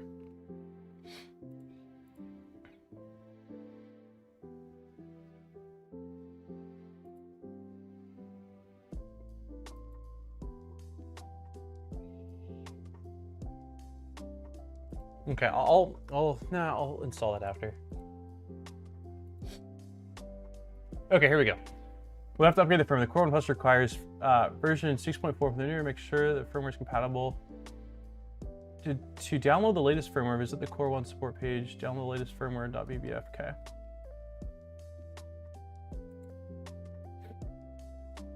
Okay.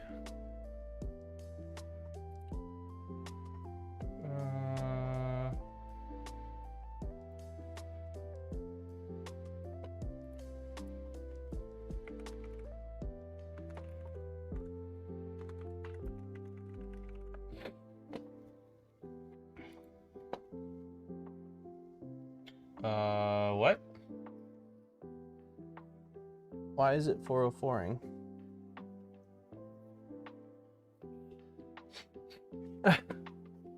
That's gonna be a problem.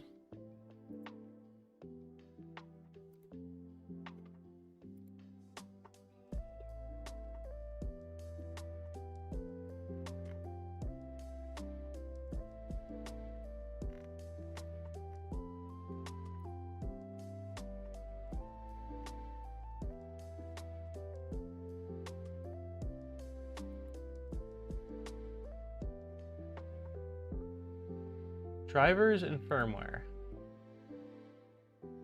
What am I missing here?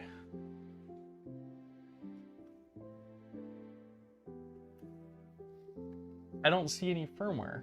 Firmware and downloads, but it only has Prusa slicer. That doesn't make any sense.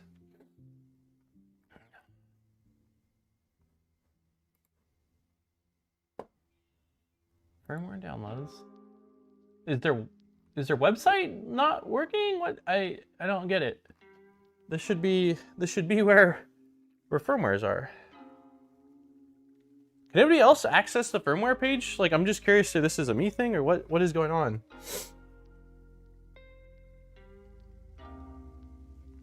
And while that's happening, I need to find a flash drive.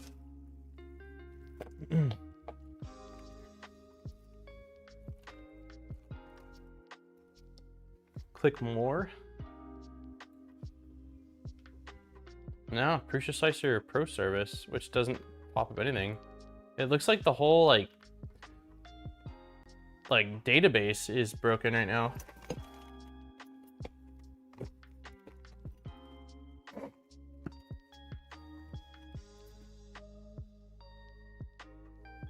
Might have to run upstairs to try to find a flash drive. I didn't think about that. Let me see if I can find one over here.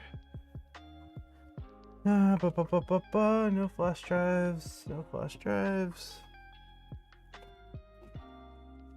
I'm not seeing any flash drives. I will very likely be running upstairs to find a flash drive in a second here, but we need to get the firmware. Yeah, I tried more. Doesn't seem to be doing anything either. Prusa, enter, firmware, download. Firmware and downloads.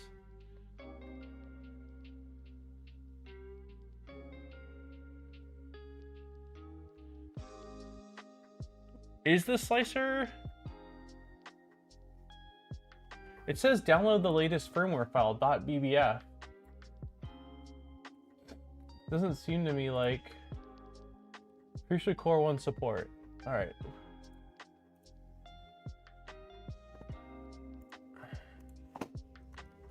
Prusa Core 1 plus support.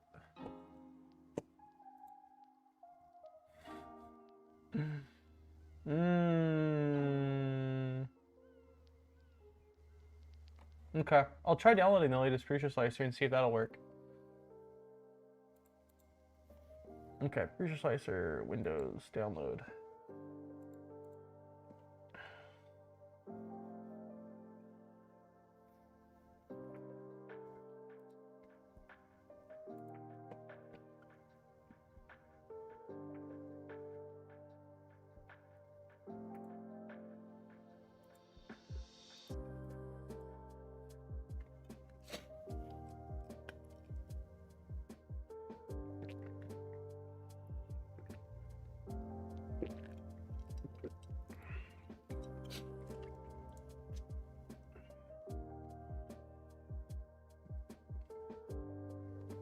So we go to printers. Where add remove printers. I assume we probably need to go under the printer that we want the firmware for.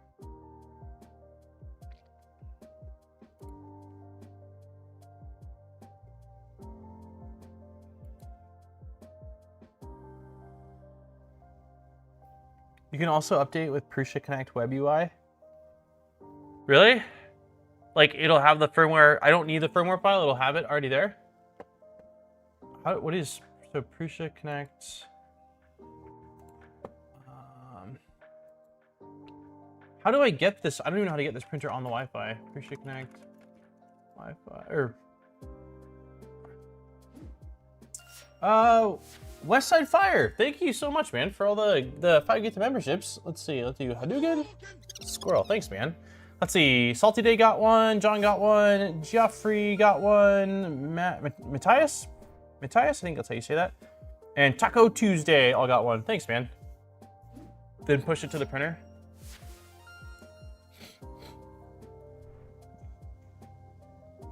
Wait, you said Prusa Connect, right? Not Prusa Link. Prusa Connect. Wait, isn't that an app? Isn't it just an app? Or no, is it?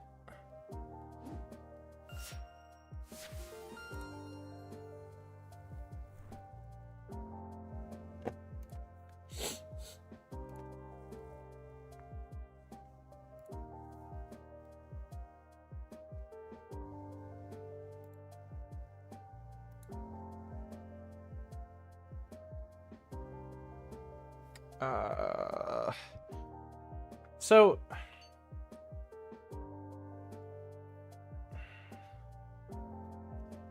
I assume the first thing that I need to do though is get this thing on the network.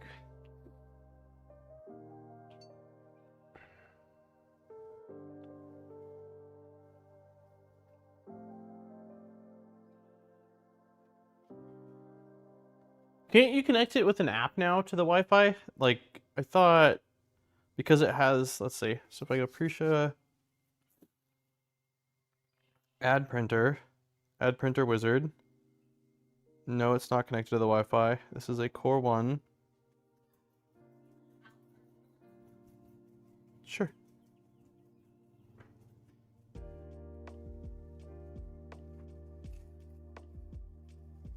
Send Wi-Fi. Okay, so now it should do NFC. Unable to connect to printer. Yeah.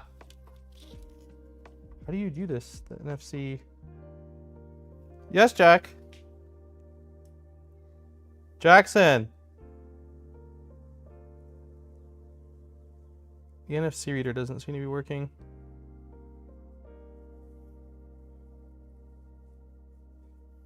How? Unable to. Oh. Did it work?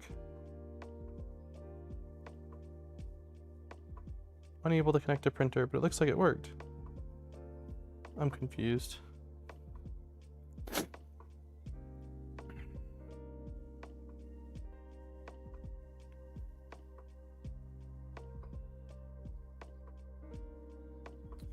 I don't get it. It says unable to connect to printer on my phone, but when I clicked on try again, like it worked fine. When I held it up here, sending settings to printer. Okay. Unable to connect to printer, but it's showing it like it worked.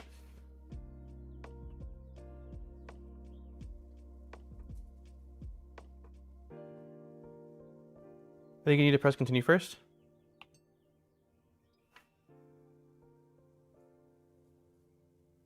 Wi-Fi ASP module firmware updater.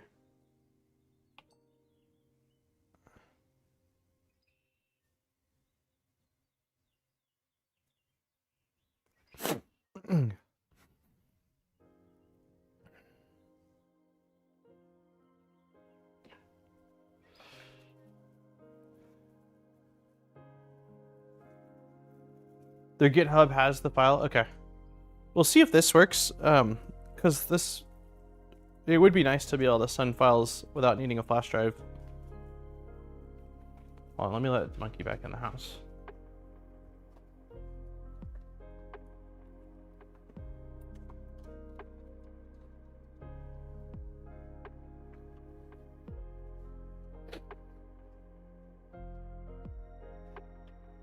Okay. USB drive not detected. Yep. Abort.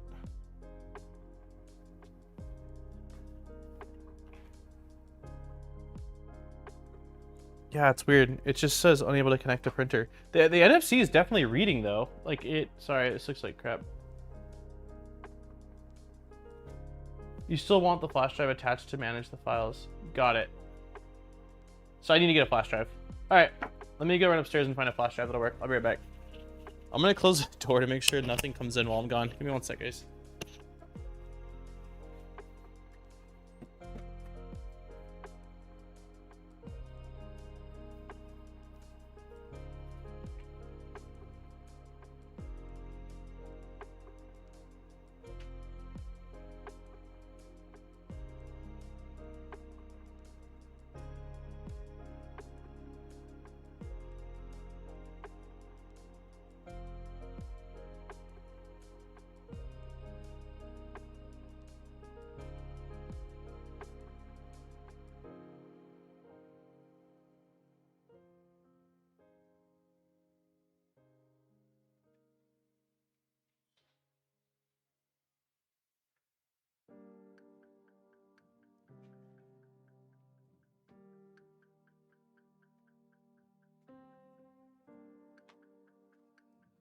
Okay, found a flash drive. I don't have a lot of flash drives. That's weird. I should.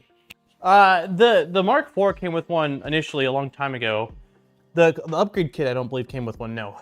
Okay, so flash drive's in. Let's just try to get the firmware updated. You said that there's the file on the GitHub. Prusa GitHub firmware. Let me open up the door again. Okay, desktop.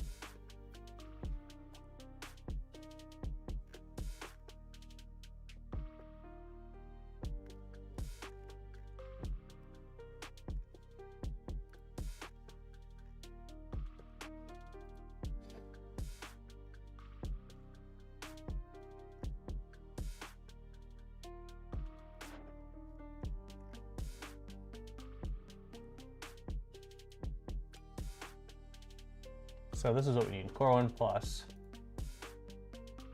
Downloads, yep, okay.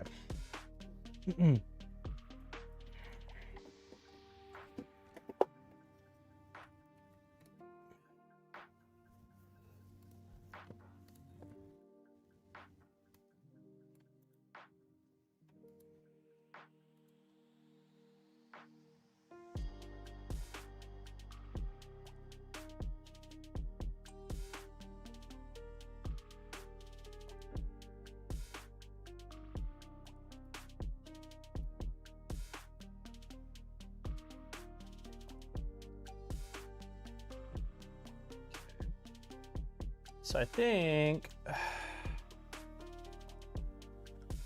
I had to turn it off, right? I'm pretty sure. I'm just gonna turn it off. Okay, flash drive is going in like that, and then we will turn it back on.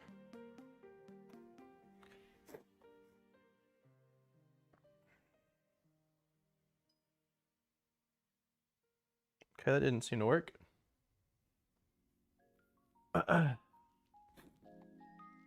Maybe because it's not a bootloader?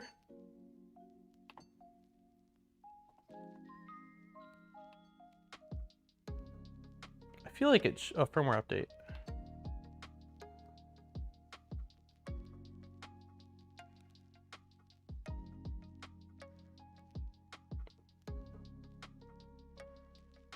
Yours came with a thumb. Well, yeah, you got the full thing though, right? You didn't get an upgrade kit, did you?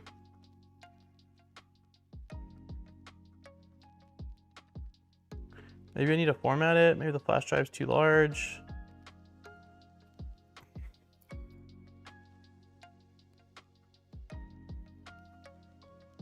Download and copy the firmware file to the USB flash drive. Insert the flash drive into the printer. Turn it on or restart it. Confirm.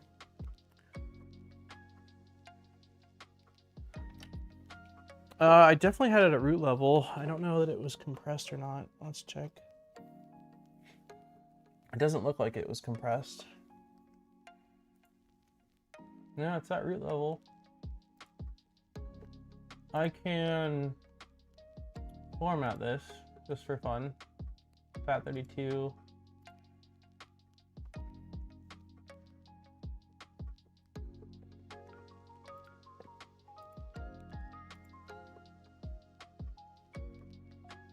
Wait. No, it did download. 4.1 megs. Yeah, it looks fine. Flash drive, check. Okay.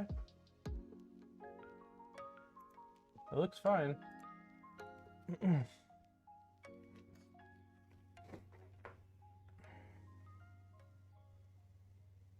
Yeah, it's FAT32. I don't know that it was before I just formatted it. I think it was, but okay, so can I just reset or do I need to? That seemed like that should have worked. I don't think it's working. Maybe it is.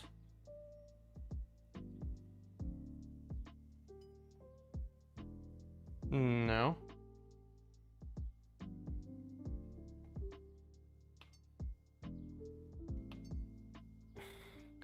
Come on, man. Maybe I should try to get it on the network and then do the wireless thing. I don't know.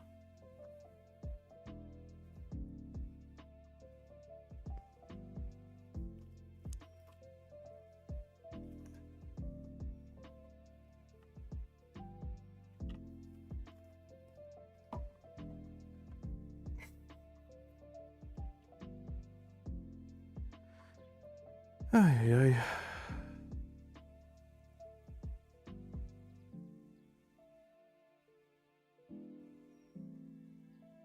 Prusa account login. I'm just gonna try with the app one more time here. Add printer. Add printer. Is your new printer already connected to your local network? No. It's Core 1. Okay. That's the correct thing. Now we'll transfer it to your printer. Okay.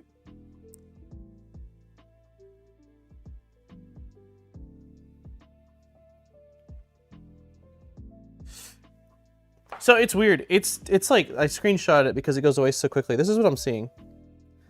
So it's saying like, cool, NFC worked, but then unable to connect to printer. So I don't know if it's because this printer is on an older firmware version that didn't support it or what the deal is, but let's try the old traditional way of getting the Wi-Fi set up on here, which I think is through like a TXT file.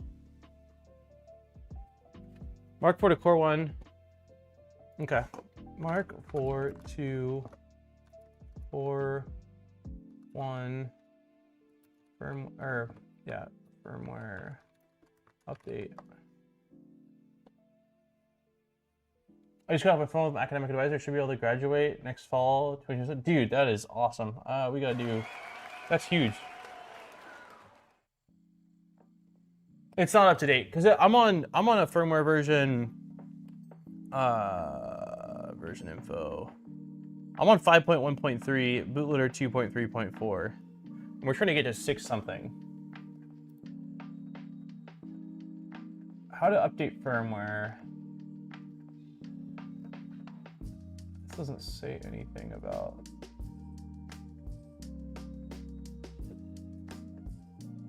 Can you connect it to the computer via USB and update through Prusa slicer? That's a thing?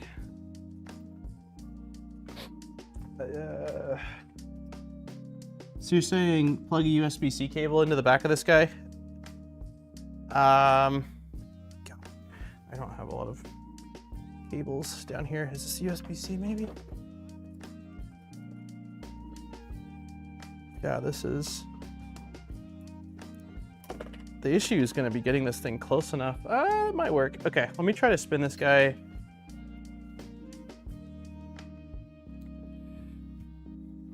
Okay, I'm just going to go. We're going to change cameras for a sec here.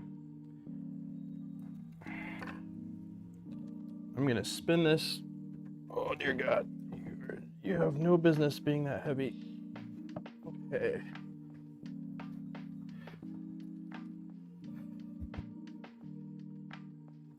Okay. So, USB-C.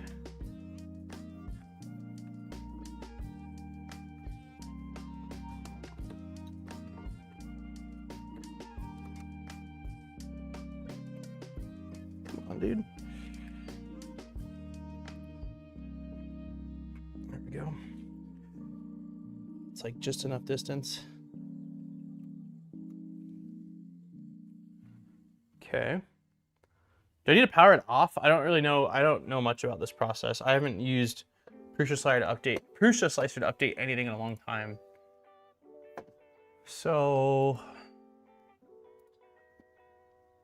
that's fine. We can use a browser.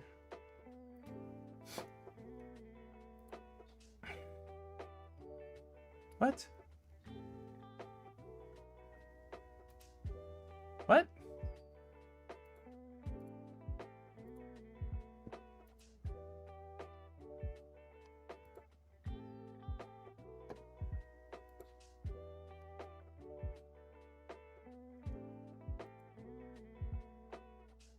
I'm very confused.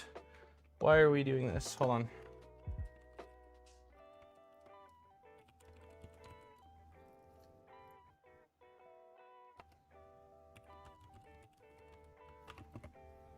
That didn't work.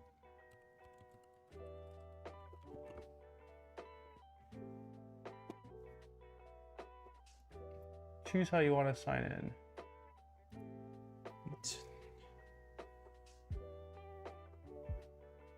Would it work? It would be for Mark 4. It might not work because it looks for most recent version. Keep it on. Okay. Hold on. I gotta enter this 2FA code.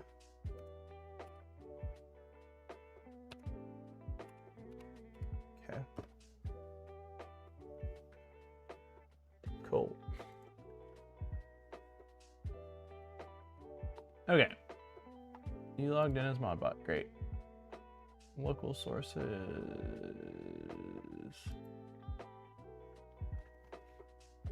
Probably didn't need to do all that. I probably should have just done Prusa.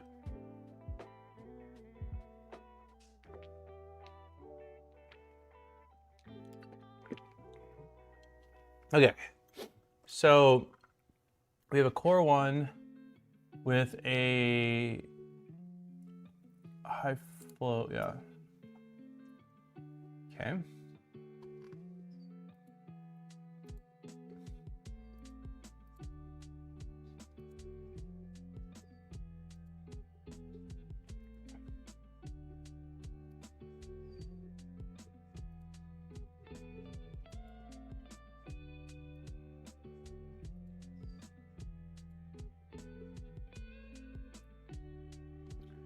All right.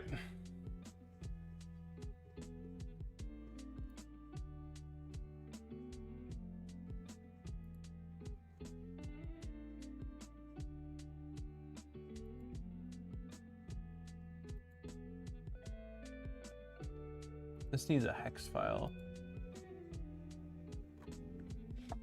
You might need to get to the board. That's why I updated the firmware menu 3. I'm imagining Office meme where he throws a printer in the dumpster.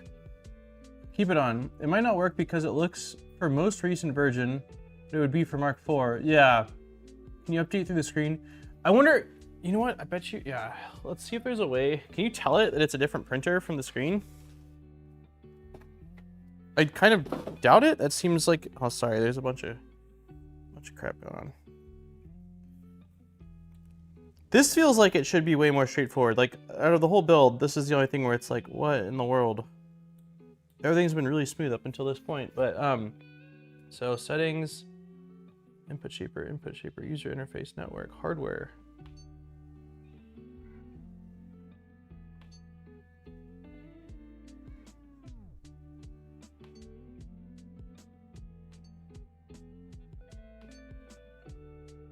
So this only lets you switch between, this only lets you go between Mark IV and Mark 3.9, so it's not that.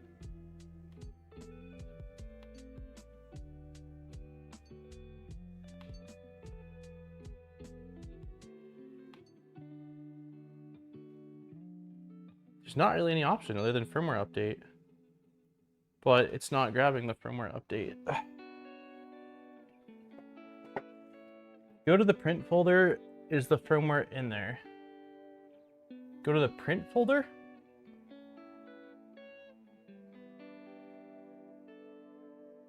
Only 29 likes when we first smash it. We gotta get, I don't know how many people are here, but we can get to 50. I've been reading that some people have to update to the latest Mark IV firmware before it let them. Oh, yeah. So go to the print menu. Sure.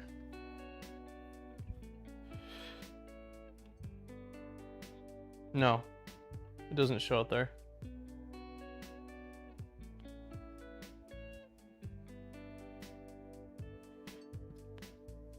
What if I got this thing on Wi-Fi? Like if we did Wi-Fi connectivity, they tried to update our Wi-Fi. Hey, John. We have the firmware. So, I mean, you mean like the Mark IV latest firmware? We could try downloading the latest Mark IV firmware and see if that lets us go after. I mean, that's fine. So Mark IV, Mark 4S, yeah, we can try this. Sure. So let's download that. Then let's unplug the Core 1. Plug in our flash drive. And delete this. And transfer this to our flash drive. Okay, it's on the root. It's not zipped. Eject.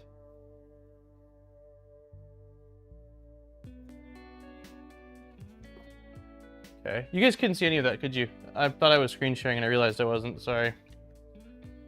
Pretty good at doing that. Okay, so shoving this in there, resetting it. Cool, it did detect that.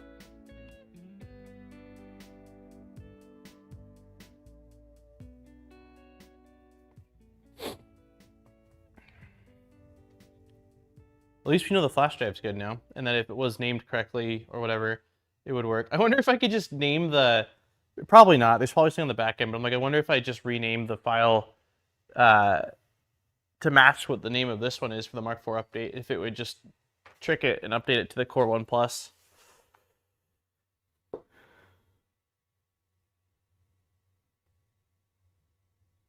We can imagine what it looked like. It was just me clicking on GitHub and deleting a file. Nothing too exciting.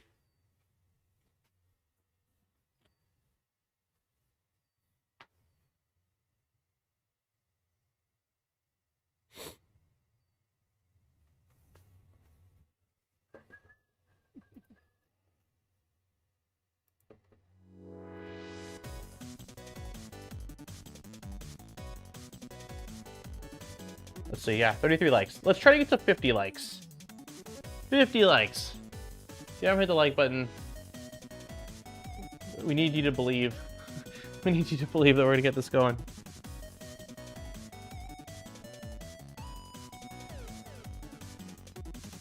What just happened? Firmware update required. Insert the bundled USB drive, restart the printer, and click the knob once during the boot.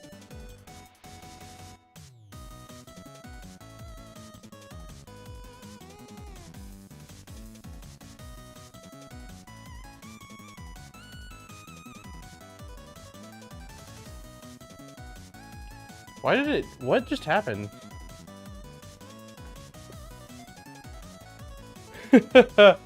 I've never seen that before. It was just screaming at me. I just want to print. I just want to print. What is going on?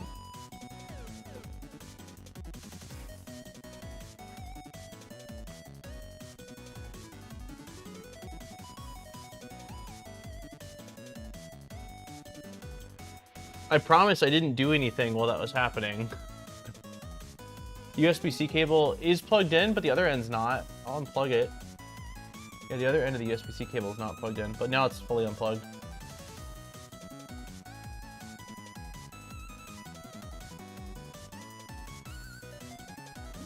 Raj! What's going on, man? Thank you for the 14 months. Sound effect? Let's see. We'll do squirrel. Thanks for the support, man. It might be trying to step through versions. Okay.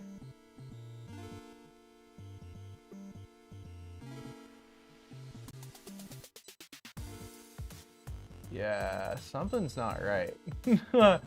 So it's installing it, but now it's basically...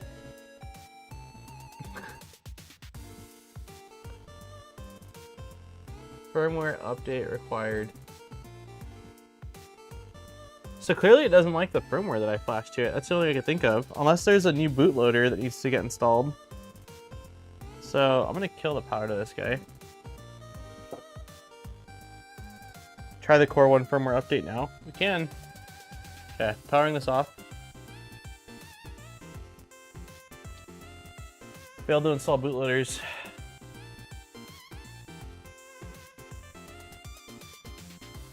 I sent firmware to your Gmail? What firmware did you send? Finally decided we'll be moving and for years out of state, purchase some vacant land. Shame I cannot take the whole garage. What? No way. What state are you moving to? Okay, yeah. Before I try to, I'm gonna do that as well. So let's plug this in. You guys, I'm gonna screen share so you can actually see what I'm talking about this time. Okay, so we're gonna delete the Mark IV firmware. Yes. We're gonna go under downloads. We're gonna take the Core 1 firmware and we're gonna just drag it onto our flash drive. Okay, Core 1 firmware. We're gonna eject it. We're gonna go back to this.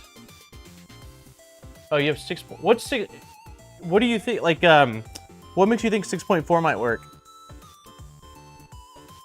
I'm not saying it won't. I'm just curious as to what your thought process is on that. Okay, so press the button.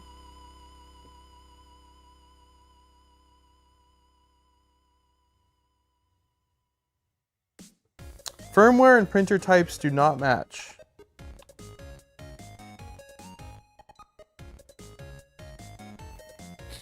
Maybe I did kill it, man.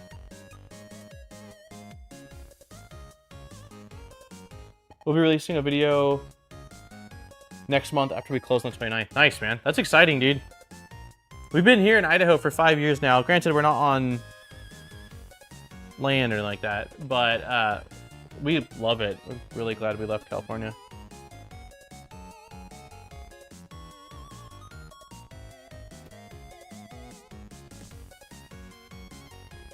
Okay, last time pressing this button. So, button press. Yeah, it just... So, firmware printer type... Why is this wobbling? Is it because I'm on... Yeah, I'm on the power cable. 1 second. There we go. Now we're flat. Okay, so that didn't work. Let me know if I need to send you a new board. Oh, I'm just confused. Try to connect to Wi-Fi again. I can't, it won't even boot now, dude. Yeah, like, it needs like a bootloader. The bootloader is like, seems like it's bricked. Watch, if I turn it on, it's just gonna freak out in a second here. Yeah, it doesn't get past the bootloader. Is there a way to, like, how do you... Core 1 plus flashing bootloader?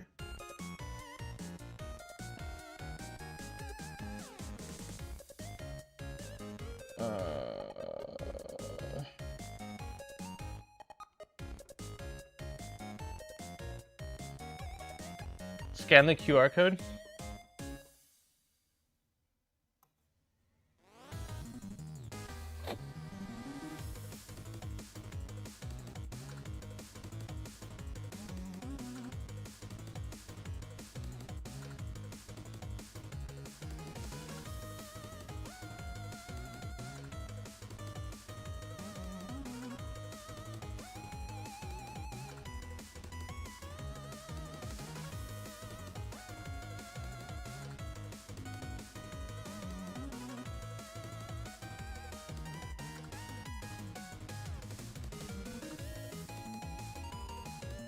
Yeah, so I think it's because it... I don't know. I'm gonna try the firmware that Rod sent. What did you send me? Was that a Mark 4S? Oh, Core 1 firmware. Okay, we'll try it. We'll try this. If this doesn't work, I think I'm gonna go back to just trying to see if we can get it working with a Mark 4 firmware. Hey, Collie! Welcome to the party.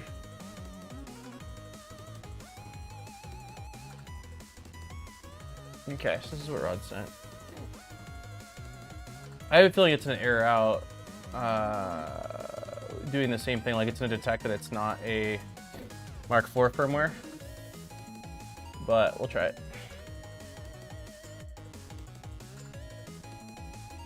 Put firmware on USB 2.0, FAT32, don't use 3.0. This is the USB 2.0.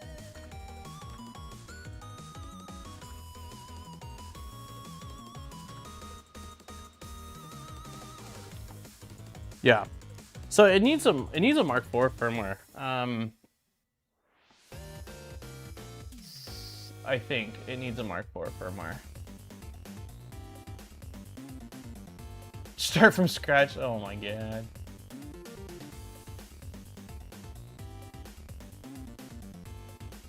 I'm just wondering, so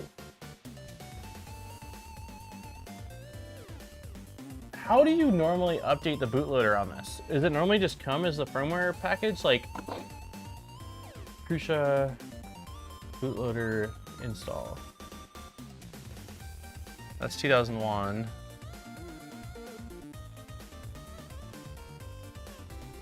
Or is the bootloader usually part of it?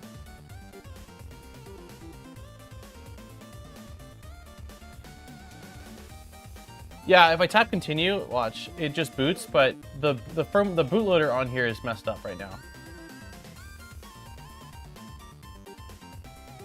Bootloader updates with firmware, got it. All right, is there any mention of any of this in the... That's belt tensioning stuff.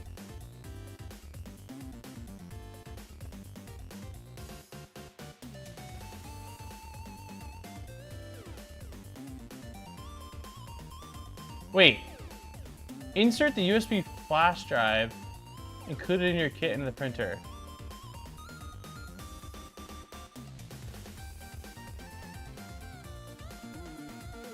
I swear mine didn't come with a flash drive. Where would... I don't think it came with a flash drive.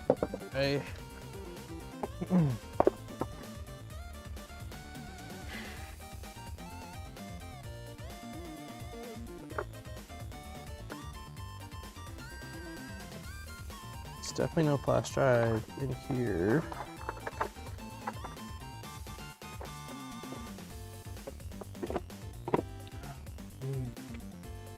Trying to think of anywhere else there could be a flash drive. I already did a brief look earlier.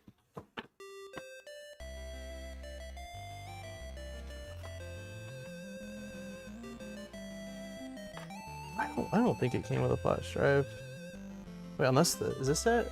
No, this doesn't say Prusa on it, so this isn't the flash drive. I found a flash drive. Yeah, there's not a flash drive.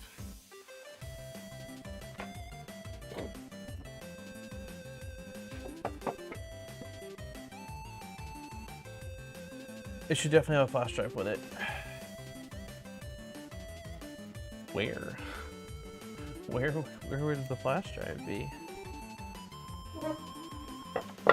This is the last box, like fasteners, electronics and fasteners is the last box.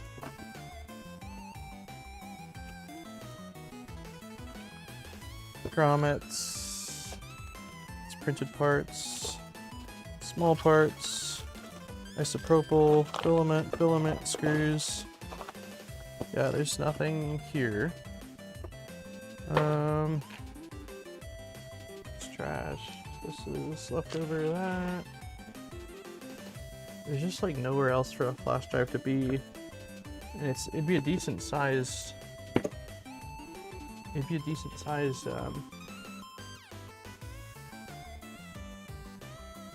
Follow the link to that 13.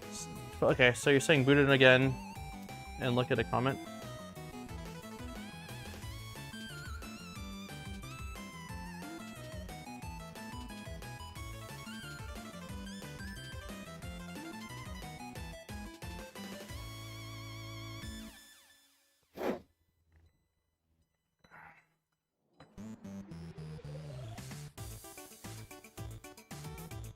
Solution for Mark IV to Core 1 firmware updates. Turn off the printer and disconnect the extension board and door sensor.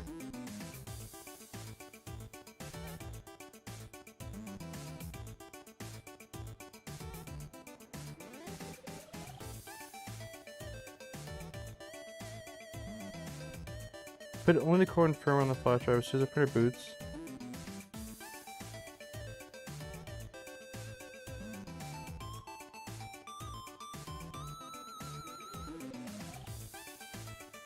This is just saying you need to press the knob while loading firmware, screen shows.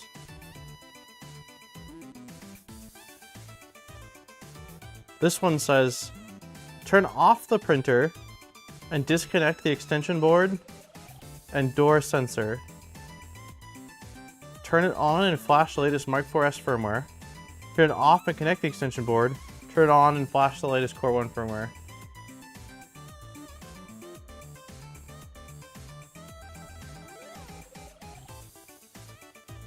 Okay, I will try. We have nothing to lose. I'm going to try this. So I'm going to take the back panel off really quick here and see if this works. We'll unplug the extension board and see if we step up to Mark IV-S from Mark IV.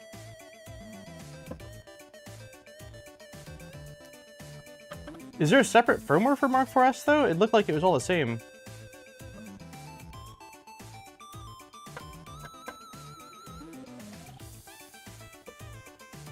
Yeah, it's, I mean, it is what it is. I just find it, I find it interesting that, because like this obviously isn't a new conversion, like it's been around for a while. If like this is the required process of disconnecting things and like stepping up the update, it's interesting to me that that's not called out, you know. Okay, so we need to disconnect this guy, which is the, board, and I don't know what the door sensor is. Is it this guy? It might be this guy. So this is a motor. This is a motor. I'm thinking this is our door sensor. I'm gonna try that. Okay, let's try that. So now it's saying we want a Mark 4S. That's the thing I'm not understanding though, is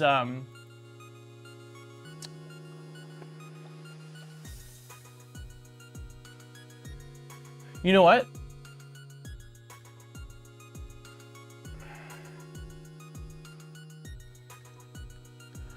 Turn off the printer disconnecting extension board. Turn it on and flash latest Mark 4S printer. Turn it off and connect the extension board back together.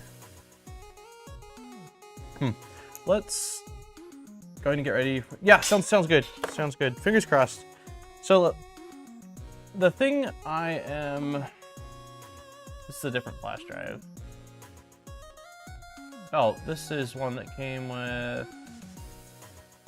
No, maybe it's not. Maybe it's. So it looks like the firmware for like the Mark III, Mark IV, like all the Mark IV and Mark III variants are within the same file, right? So let's try copying this one more time. I wonder if we'll be able to successfully update it now that we don't have the other hardware. And maybe that hardware that it was detecting, like the extension board, is like, hey, this isn't the right firmware for these parts. So like maybe because it's disconnected now, it will indeed let us just update. So let's try this. Unplug. Plug you in. Flip switch. Press button.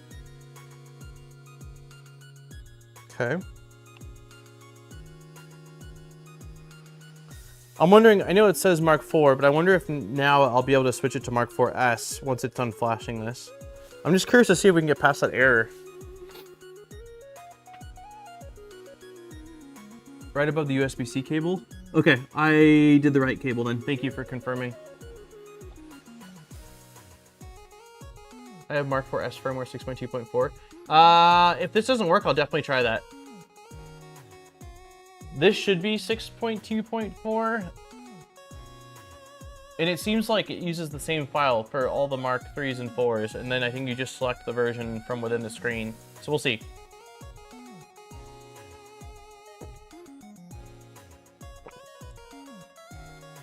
This is the latest one, Wick. This is 6. 1 second here. 6.4, no, 6.5.3 is what this is.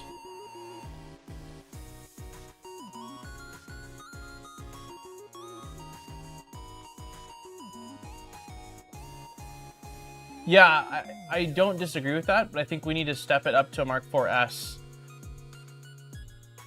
before we can go from Mark 4S to Core 1. That might be our issue. Yeah, we've gotten further than before. So that might be the issue, is that when I did the Mark 4 to Mark 4S, we never did the actual firmware side of the Mark 4S. And because there's not technically a Mark 4 to Core 1, that could be why this is all hiccuping. But yeah, this seems like it's working.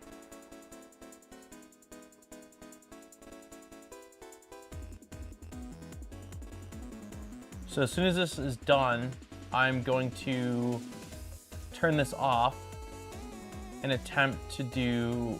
Actually, yeah, I think I will. I think after this goes, I'll turn it off, plug things back in, try to install the Core 1 Plus firmware, and hope it works.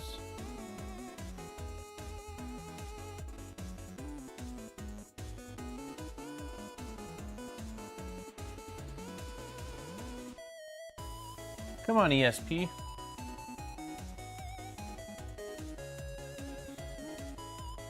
Okay. So I think we turn it off at this point. I don't believe I'll be able to go through the setup process because the kinematics are going to be off, so motion and stuff's not going to work. So let's try turning this off. I'm going to flip the switch. Okay. I'm going to take the USB flash drive out. And we are going to plug it in here. And then we will go to our flash drive, delete this. And then we will go to our downloads and the latest Core 1 Plus, USB drive, eject. Okay, I'm just gonna quickly plug back in the buddy board extension. Bam, and then I'm gonna plug in the door sensor, which goes right here. Come on, fingers, why won't you work? There we go. Okay. Okay. Now, where did I put the flash drive? Oh, I never took it out of the printer. Yeah, or out of the thing. So the learning is to make sure to update the firmware to Mark 4S before dismantling. Yes, that seems, I mean, that seems to be what I'm concluding from this. If this works, then that's what I'm concluding. So, press button. Okay.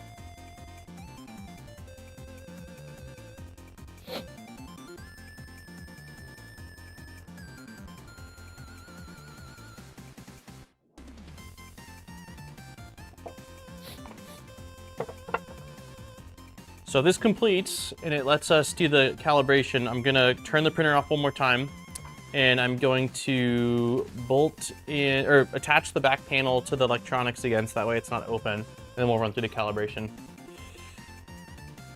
Bootloader updated, it was 2.3.4, now it's 2.6.0, nice, cool. Thank you everybody, it was definitely a collaborative effort, and I think it was John that pointed me towards the comment on the troubleshooting page.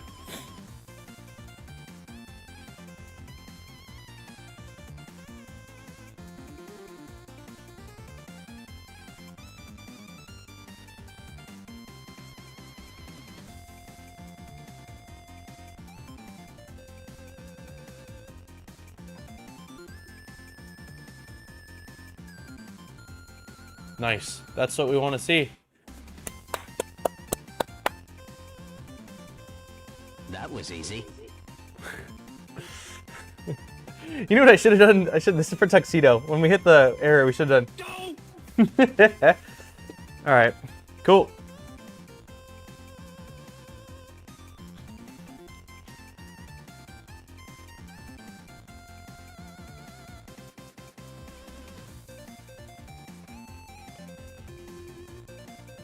No dumpster. No.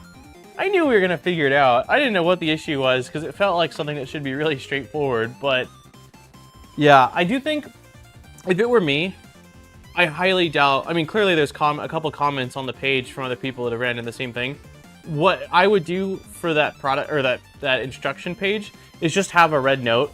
If you went from Mark 4 to Mark 4S, or like if you went from Mark 4 to Core 1, you know, you need to first install Mark 4S firmware before you can, like, that sentence would probably that would have saved us a lot of time and a lot of people as well, it seems like. So that's my only real recommendation, is documentation for that could absolutely be better.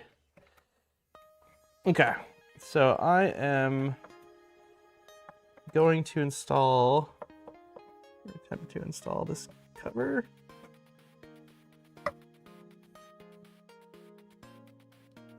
Nope, that's not right. What am I doing wrong here? Come on, cover. Oh, there's a cable. Okay, now I'm losing my mind a little bit. Why is this not lining up?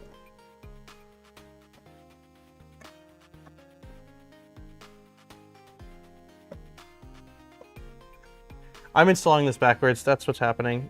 It's gotta be what's happening. Yeah. Perfect. Is there a cable blocking it? Okay. Now I can reinstall these screws. You also can't see what's going on. I'm just gonna make it full screen zoomed out. Oh, let's see like this.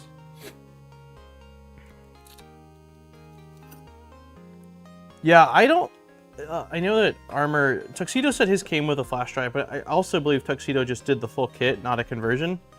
And Armor said he thinks it should have come with one, but considering I didn't lose anything during this entire build, like I've kept everything in close proximity, I don't know. I would be willing to more put money on that did not come with a flash drive. So.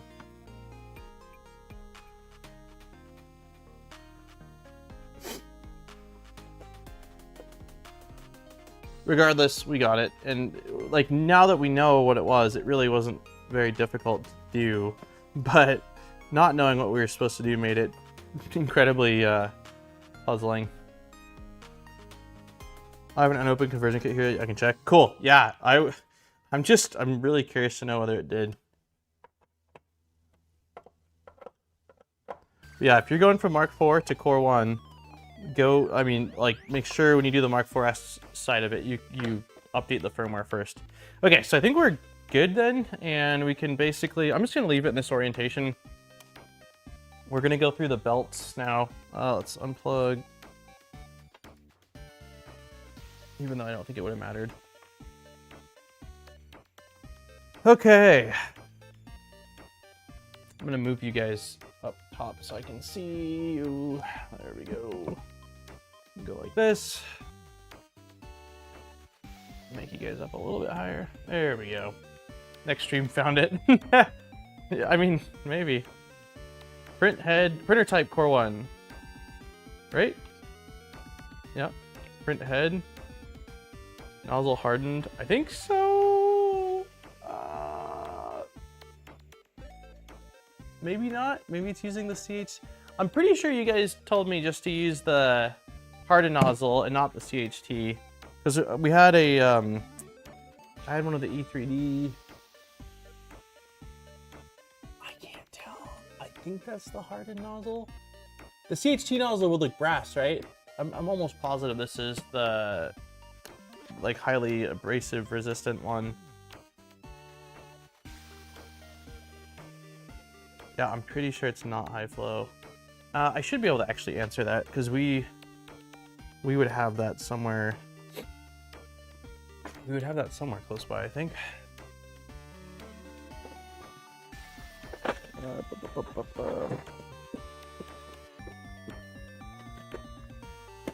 Not there. I'm gonna really quickly see if I can find the... Okay, so yeah, here's the Fadus nozzle, which we didn't end up using. I brought down 2 of those and everyone was like, no, I don't use those.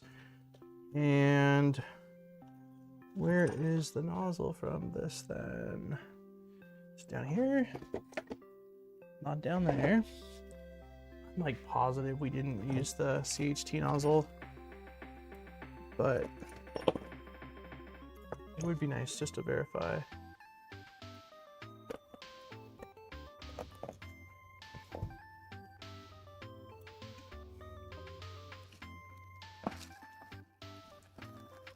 That not, oh, here we go. Yeah. So this is the brass CHT. We didn't use that. So that means we are not using the high flow. We are using the hardened nozzle. So we want print head. That's fine. It is hardened. It is not high flow. Okay. Chamber filtration, none. Camera, we don't have the camera. Chamber vent control auto, cool. Do you want to connect to the Wi-Fi with the Prusa app? I'd love to try to. Open, okay, let's see if this works now. I'd be really happy. Maybe it was just a bootloader thing. I was on too old of a bootloader. Okay. Prusa. Add. It's not connected to Wi-Fi. This is a Core 1. Continue. Okay.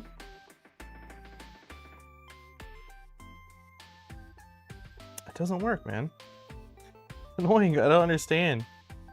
It just says unable to connect to printer. Oh, Wi-Fi successfully set up. Oh, ooh, baby. Look at that. That's what I like to see. All right.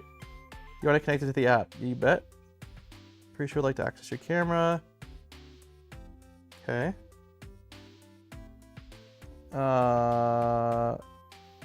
Okay.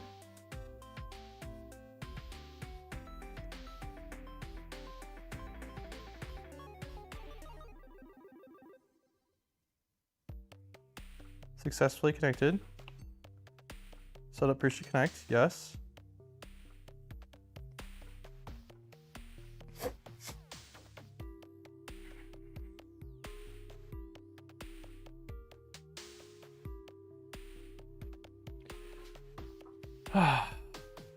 I did not see one in the box. Cool. Okay. Thank you for confirming, Steve. I mean, I lease stuff all the time, but I felt pretty confident that I checked all boxes before I threw anything out. Printer name, we're gonna call it MyCore1. MyCore1 Plus. Printer location. Home. Okay. Cool. So view printers.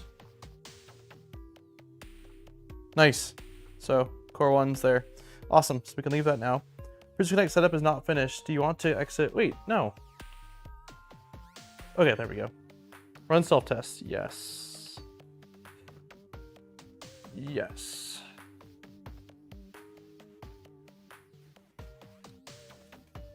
Okay. Dude, I gotta really get you guys far back if we're gonna see everything. All right, let's start with that. Wow, that fan's loud. What? Holy cow! Oh, it's the exhaust fans. Okay. Dude, the exhaust fans are. I was like, is that the tool head? It's like a jet taking off. What is that?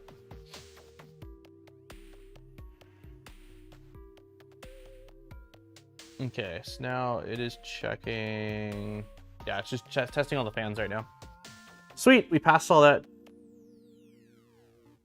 Calibration of the door sensor is only necessary for user assembled printers. Okay, that's me, user assembled. Is the chamber door closed? Continue. Open the door and tighten the tension screw by about half a turn. What? Tension screw? Where is that? Wait, I don't. Oh, in the back? It must be this guy. Open the door and tie the tension screw by about half a turn. Okay. Half a turn.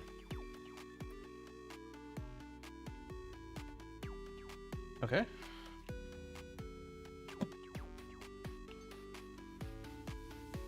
Was not successful.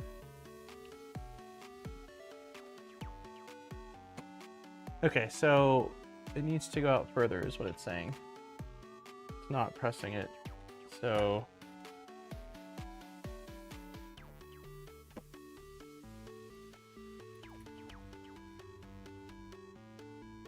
do I care about the tension screw? Do I really want this thing?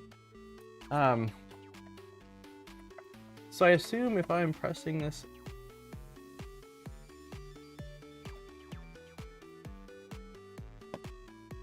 Yeah, it's not. Oh, there we go. That's probably gonna do it. Hold on. Let's see if that does it. No? Yeah. Yeah, that works. Okay. Let's see. Now fully open the door. Grab the door in the middle. Place your fingers behind it and close it as shown on the picture. Oh, got it. I get it. It wants us to...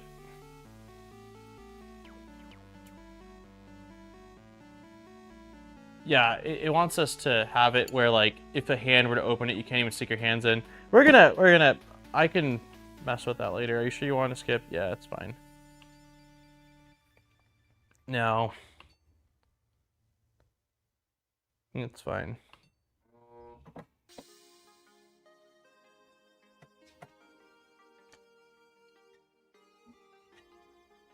So, Armor, what we ended up having to do was we could not go from the Mark IV firmware it was on to Core 1. So we had to get it over to Mark IV-S firmware first, and then go to Core 1 firmware. What I ended up doing was unplugging the daughter board or add-on board or extension board and the door sensor, and updating it to the Mark IV-S latest firmware, and then plugging in the door sensor, plugging in the extension cable, and updating it to the Core 1 firmware, and that worked fine. Disabled it anyway. Yeah, I think it's neat, but I don't think I'm using a door sensor on any other printer that I have. I think it's a neat feature to have, especially if you're in like a school or, I don't know, makerspace around a lot of little kids, but Jackson knows not to go, not stick his hand in the printer. I think I'd be a lot more inclined to have a door sensor if it was like a CNC machine or a laser or something like that. Well, you have to actually. Most lasers, for them to be class 1, require a door sensor. But yeah, for something like this, I'm not too concerned.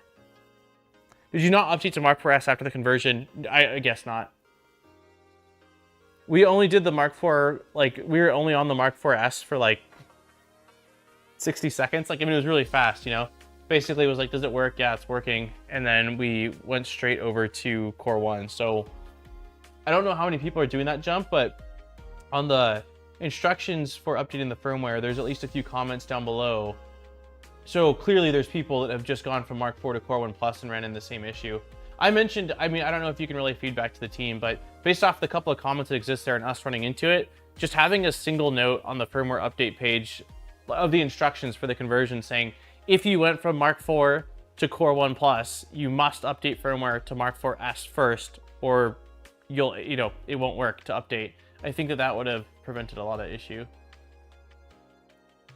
He doesn't stick his hand into a moving printer. That's a lesson. Oh, wait. The y-axis failed. What happened? We're starting it over again. It seemed like it moved.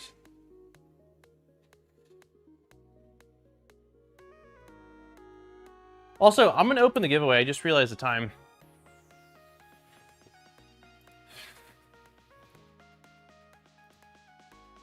Copy. I need this to be able to do that. Yeah, because I think there's a fair amount of people that might have Mark IVs that didn't do the Mark IV-S Plus conversion, but want to go to Core 1. And so it wouldn't take much to add just a sentence on that page to point people in the right direction. Okay, the giveaway form is officially linked in the description. So let's pin, or in chat. Continue running calibration and tests. Continue. Calibrate the door sensor. Skip. Yes. Continue. Oh, you have to configure. So it didn't fail. It requires the door to be closed. Wait, no, it did fail. Why did it fail? It looks like the y-axis was working fine.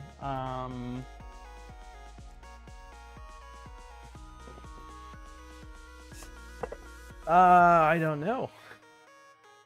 The y-axis looked like it had no issues yet. Did Y pass the second time? No, it did not. I don't know why though. Like it was moving forward and backward correctly, as far as I could tell. Is there something blocking? Cable seems okay.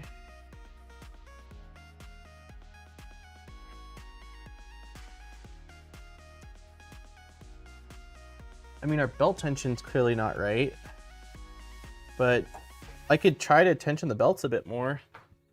I was waiting to get through the calibration for us to be able to use the wizard for this. So the belts might, maybe that's it. The belt tension threw it off. It's probably closer to right. Okay. Try it again. Check your PTFE tube and cable at that position. Okay. Looks fine. Maybe, no, I was gonna say, is this like bowing it?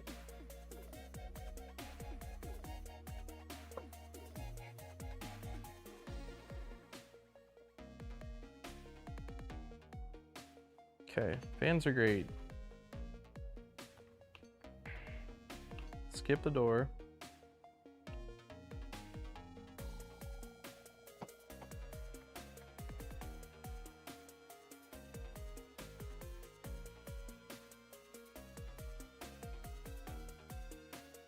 Yeah, Y-axis is failing.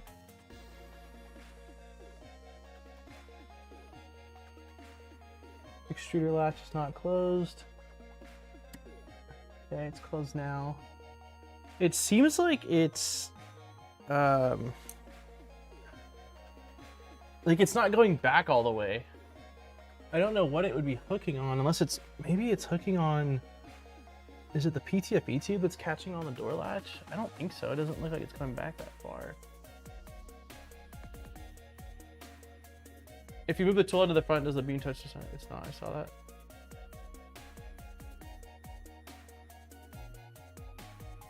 Does the, you mean this guy?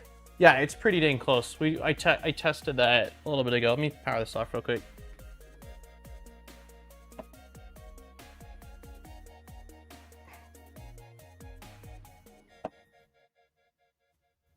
Yeah, it's pretty dang good. So it seems to be failing. It's able to home in the right corner. Goes back here. Oh, there's definitely... Yeah, I know, there's something wrong.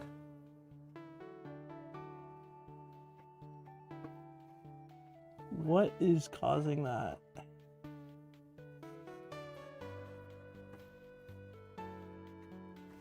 What in the world is causing that? There's definitely something going on. I can't see...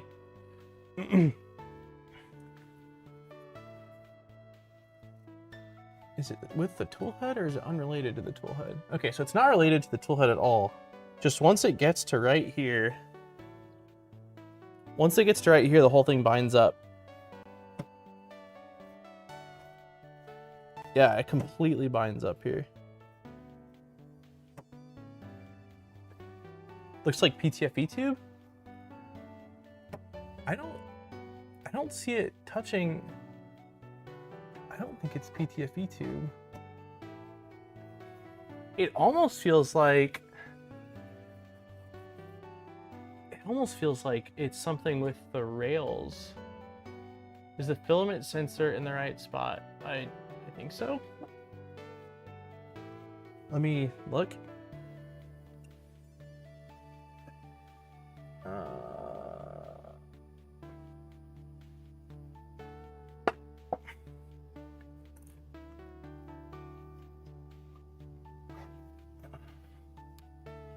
Oh, I see it.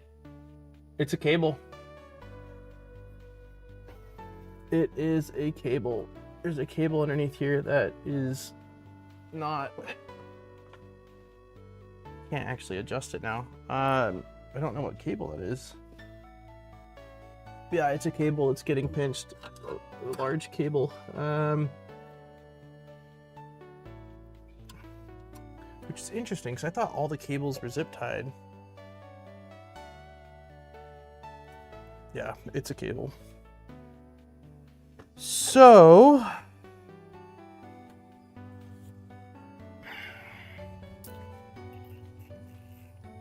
let's undo these two screws.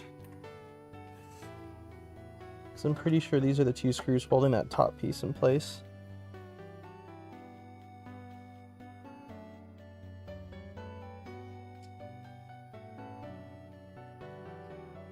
Might be easier to take the side panel off. I'm curious to see if I can just pull it through. Side window.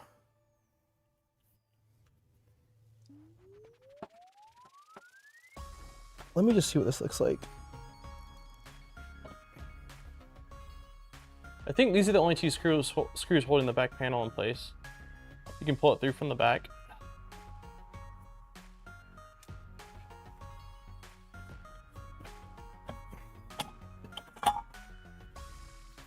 So I think it's this cable. Let me see. Need a flashlight or a light? Yeah.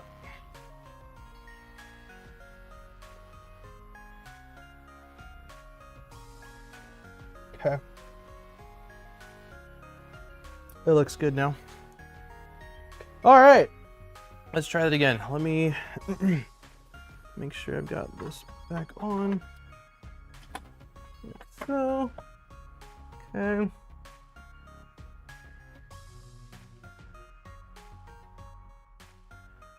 I feel pretty good about this being working now.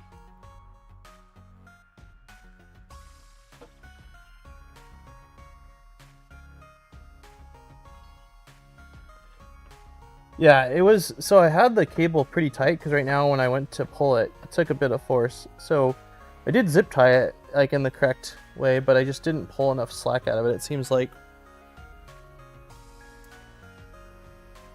Also, what time is it? I just gotta make sure I don't want to be late for gymnastics for Jack. So we got still 18 more minutes roughly. If you haven't joined the giveaway, it is linked in chat, so do so. All right, let me power this on. Okay, I feel good about this now. All right, 10th time is the charm. Are we printing yet? So close. I'm pretty sure there's a comment in the build instructions about this exact thing. Probably, I wouldn't doubt it. Please complete, yes. Wait, that was my bad.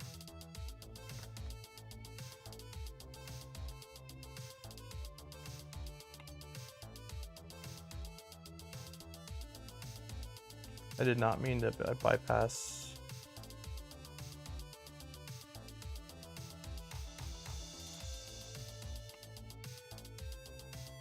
Okay, can I just reboot it? I didn't mean to back out of the... calibration.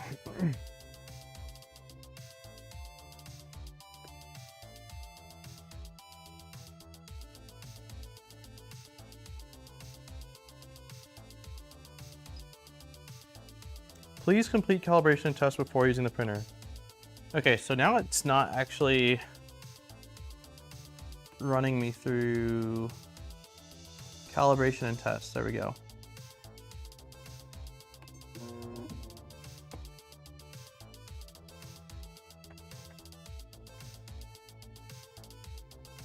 There we go. There we go. Okay. Y-axis is successful.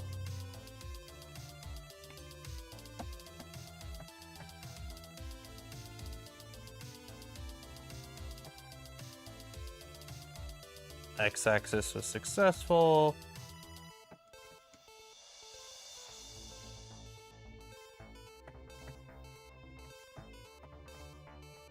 Okay, calibrating homing.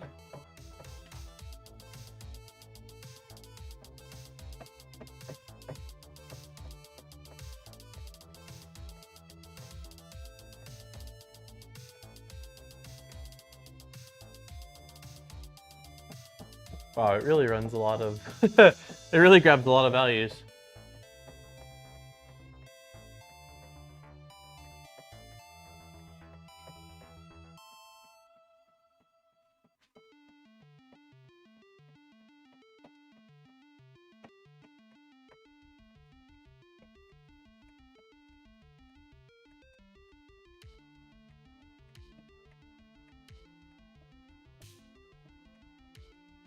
We should play Death Metal while it's humming. That would be awesome. That would be awesome.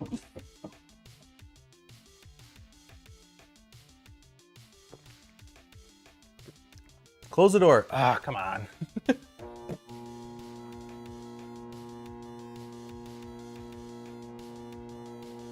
the Calibration Wednesday fun. Andrew! Thank you so much for the donation, man, for the Calibration Wednesday fun. You missed some silliness. The build itself went super smooth. The firmware, wait.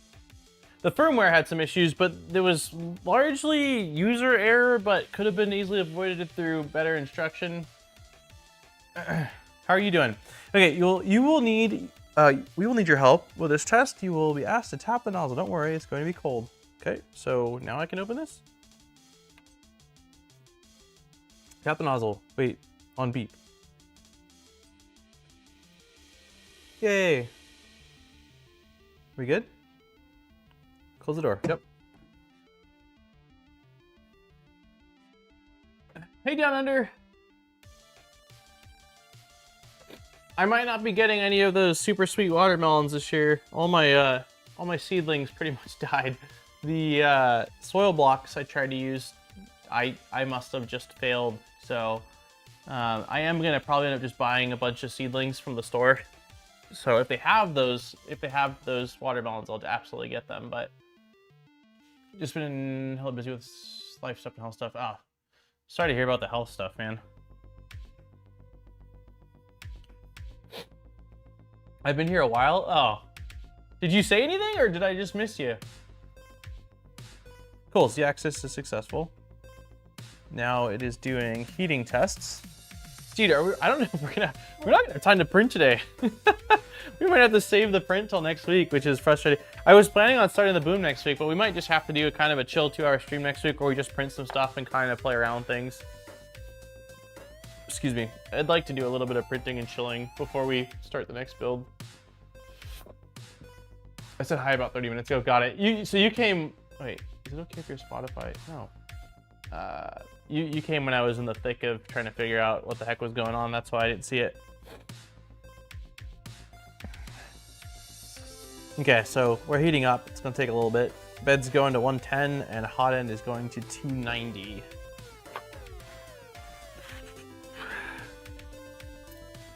Twelve more minutes until we are doing the giveaway drawing. So if you have not entered in, do so. And if you haven't hit the like button, we're trying to get to... Okay, we're at 56. All right, I see you guys. That's definitely a lot better than we got before. I just finished assembly of the new planter. Oh, nice. I still have to level the spot they're going on. What did you go with? Did you go with wood beds or like galvanized beds? I have 2 wood beds that are just for strawberries that I got from Costco. They're okay. It's cedar, so it should last a while. I think this is our third season, I think, with those beds, and they're doing okay. They're not sitting on soil, they're sitting on concrete, the legs, so that's probably helping. But then everything else is, so we have 1, 2, 3, 4, 5, 6, 7 beds that are all galvanized from Vigo Garden, and they're awesome, man. Definitely more expensive, and building them is kind of annoying. It's not like it's challenging, but it's just a lot of attaching parts. It's like, how can there be so many screws? But they look nice in my opinion, and I think they'll last for a long, long time. That's exciting. You have to send me, I mean, I know you talked garden stuff before. I've never seen like photos of anything. You gotta send me some photos sometime. People who hit the like button on their TV, press the down button on the remote to open the options. Wait, what? Oh, cool. Let's see. The gearbox alignment is only necessary for user assembled. You can skip this step. Well, let's do it. Before you proceed, make sure filament is unloaded. Okay. Okay.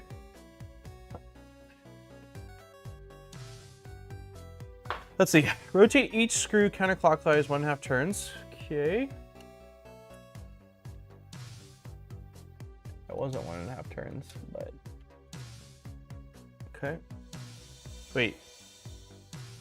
Unlock and open the idler. Okay.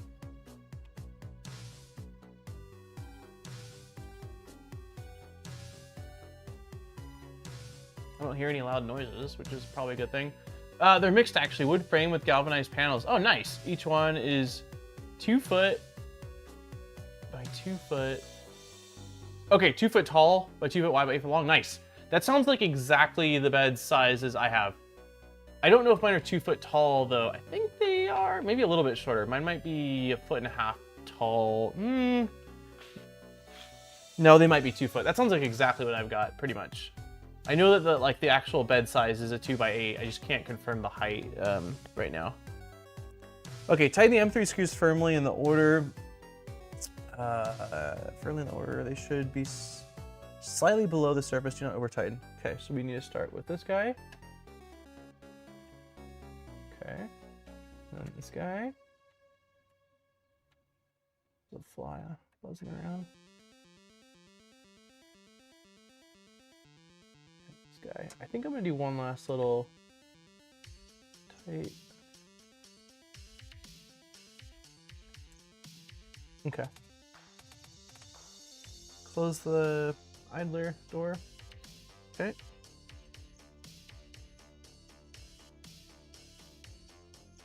Please make sure there's no filament in the tool and side sensor. We'll need filament to finish this test later.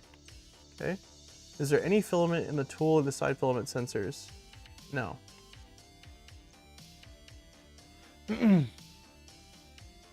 Just DM'd you a pic? Nice. Okay.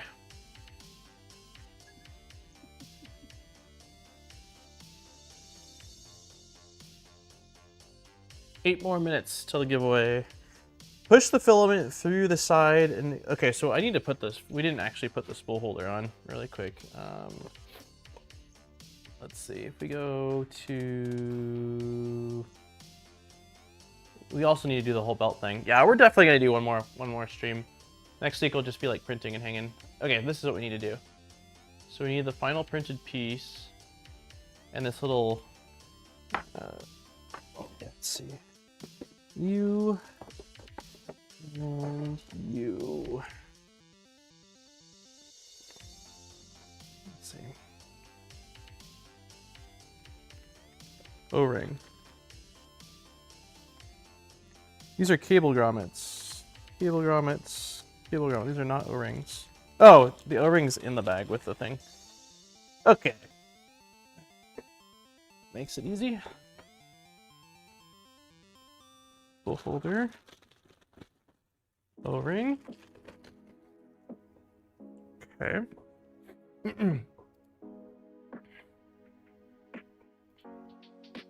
Make sure there's nothing on the heated bed. The heated bed must be clean. Okay, attach the sheets. Okay.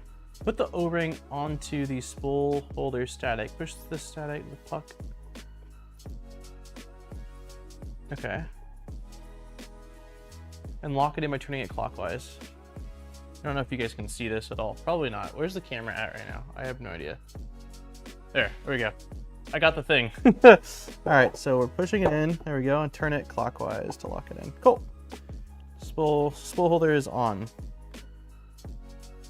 Let's see. Push filament. Okay, so now we need to push filament through. Just got some black polymaker filament. We'll load in for right now.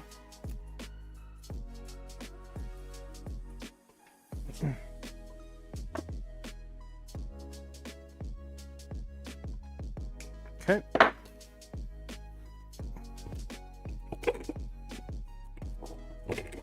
Okay.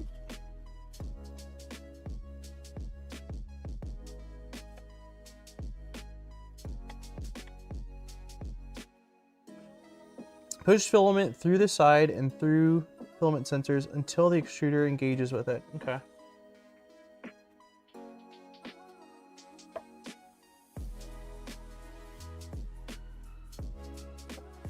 Okay, continue. Okay, it's grabbing our filament.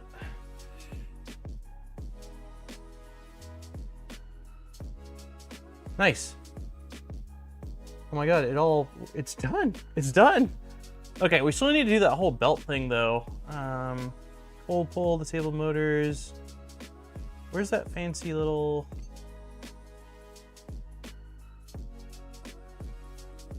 Manual belt tuning? How do you do that new fancy belt tuning thing? I went back to the OG spool holder. This version annoyed me. What is the difference between the OG and this one? It just doesn't have... I mean, this one's definitely a little bit bulky, but it seems fine. I wonder if I might have... Like, there's not exactly a ton of clearance for the Polymaker spool. I wonder if I have some spools that maybe wouldn't fit the inner diameter. All right, so can you guys see it? Yeah. So we did that, belt tuning. LCD menu, settings, manual belt tuning. Got it. So If I go to settings, manual belt tuning. Printer uses control belt. The wizard begins to prompt the user to check the gantry is properly aligned. This alignment can affect accuracy. Oh. This spool holder is intended to work with the dry boxes. Got it.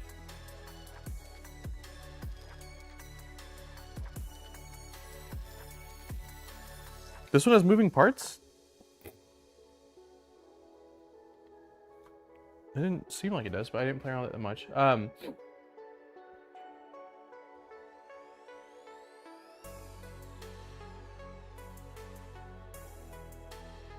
The wizard then measures the vibration frequency of both belts and recommends whether to tighten or loosen them. Follow the on-screen instructions to turn the encoder to vary the vibration frequency. At the same time, observe the vibrating movement made by the selected belt as the frequencies are changed. Look for a slow, extended, and steady resonating movement of the selected belt. Once you see the movement on the selected belt, select the current frequency on the printer screen. Is this an example of what you want it to look like?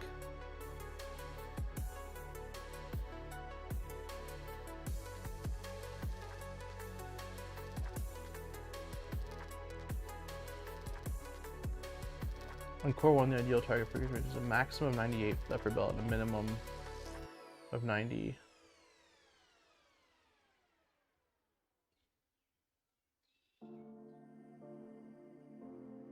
But it's not, it's the only spool holder included, so it's intended for all. It just kind of sucks for bare spools.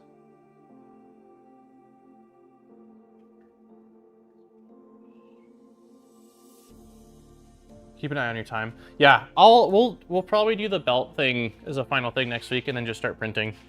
I didn't plan on streaming this again next week, but this took a little long. Oh, this did take not a little longer. It took longer than expected. I thought we'd be printing an hour ago, but the firmware definitely took some time, which is fine.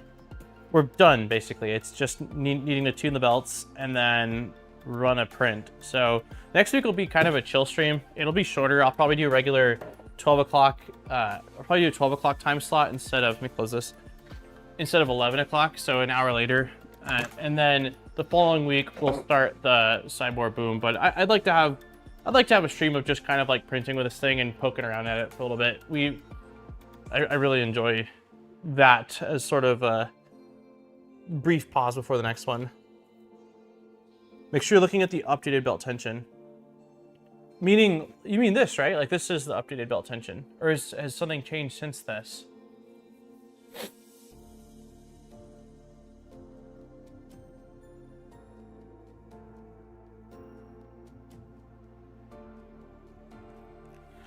All right, 2 more minutes and then we're gonna do the filament giveaway. So if you haven't entered in, it's linked in chat and I'm going to remove it in just a minute.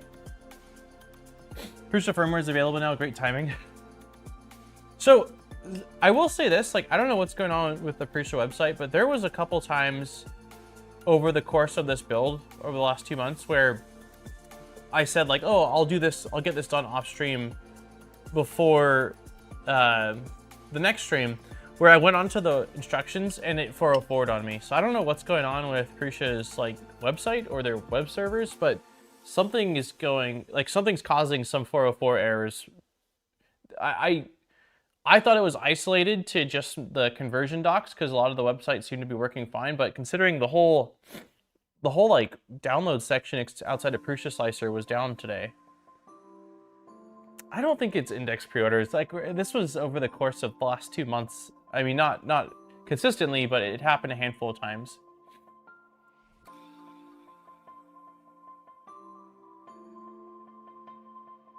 Right side of the screen might have a comment about updates. Right side of the screen.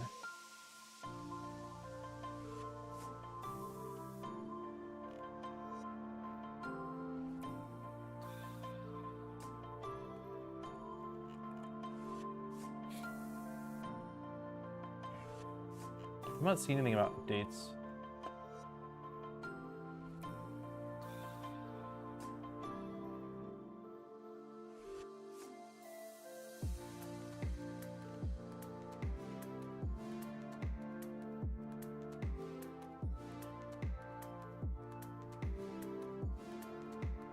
Maybe I'll just do, I mean, do we think that using the microphone is the better route, or is the microphone going to get you tension, but we're looking for VFAs, which if, like, this method is better for finding the best frequency. I mean, this method is better for finding the best tension to avoid VFAs.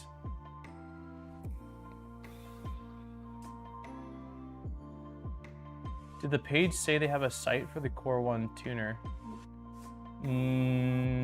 No. Wait. You mean that? You mean this guy? But this is the. So, like, is the recommendation just to use the microphone method, like the traditional method of tensioning, over the strobing method? Like, I'm very familiar with this guy.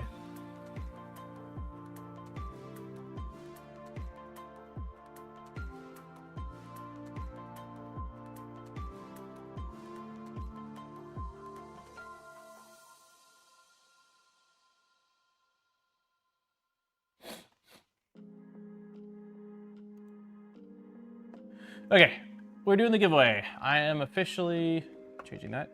I'm removing it from chat. If you're filling it out, you got 60 seconds. Let's see, remove message.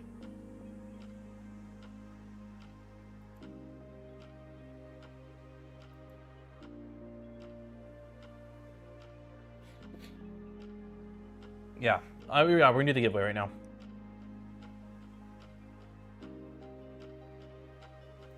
We've got 89 entries.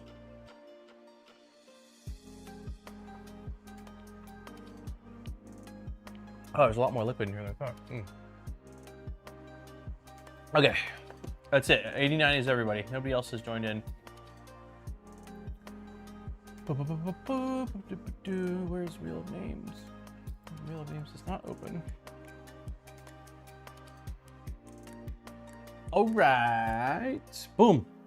It is giveaway time. For anybody new here, giveaway is provided by Polymaker, so massive thank you to them. It is a global giveaway. They're not California, Canada, US, and a few other places. If you win, you end up getting a gift card. For everywhere else, you get to pick a spool of filament off their website up to $35, which is awesome. The winner gets an email from me within 24 hours, so be on the lookout for your email, which will have a link to a form as well as a unique code that you'll need to be able to fill out that form. And I think that's what I got. Thank you to Polymaker. And if you are looking to pick up some great filament and want to support the channel, there's a link in the description over to Polymaker's website. It doesn't cost anything extra, but it does, a portion of the sales do help by going back towards the channel, and people are using them. So thank you to everyone that, you know, if you're going to order filament, it's really appreciated. So now, if only they'd restock. All right, how many times do we shuffle today? 9 times for 9 streams? We're doing one more stream though. Should we do 10 shuffles? Or maybe we just do 9 and we'll do 10 next week as like the finale. Yeah, we'll do 9. We'll do 9 today. Here we go. 1, 2, 3, 4, 5, 6, 7, 8, 9. Good luck, everyone. 3, 2, 1. There we go.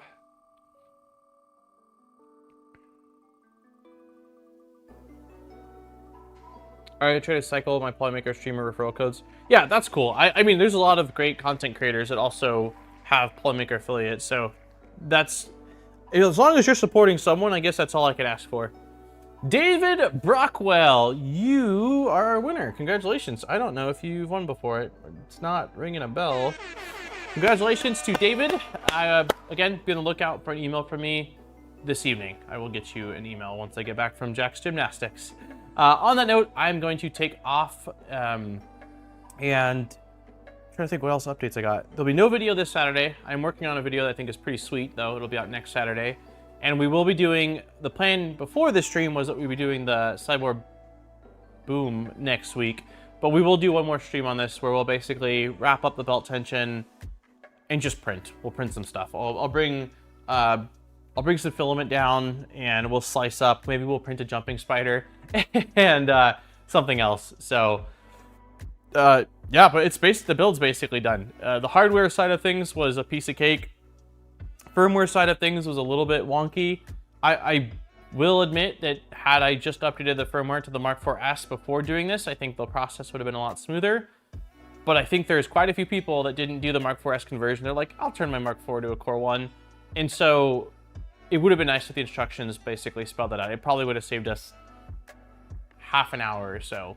But yeah, outside of that, it's been super smooth. I think the printer looks great, and I'm looking forward to actually getting to print on it. So thank you all for hanging out. Thank you for all of our members, new members, gifted memberships, the donations we got in today. I appreciate each and every one of you guys, and just everyone for hanging out and kind of helping troubleshoot and kick the can on things when we got stuck. So have a lovely day, everyone, a lovely week, and I will see you guys hopefully next Wednesday. Cheers. Bye, everybody.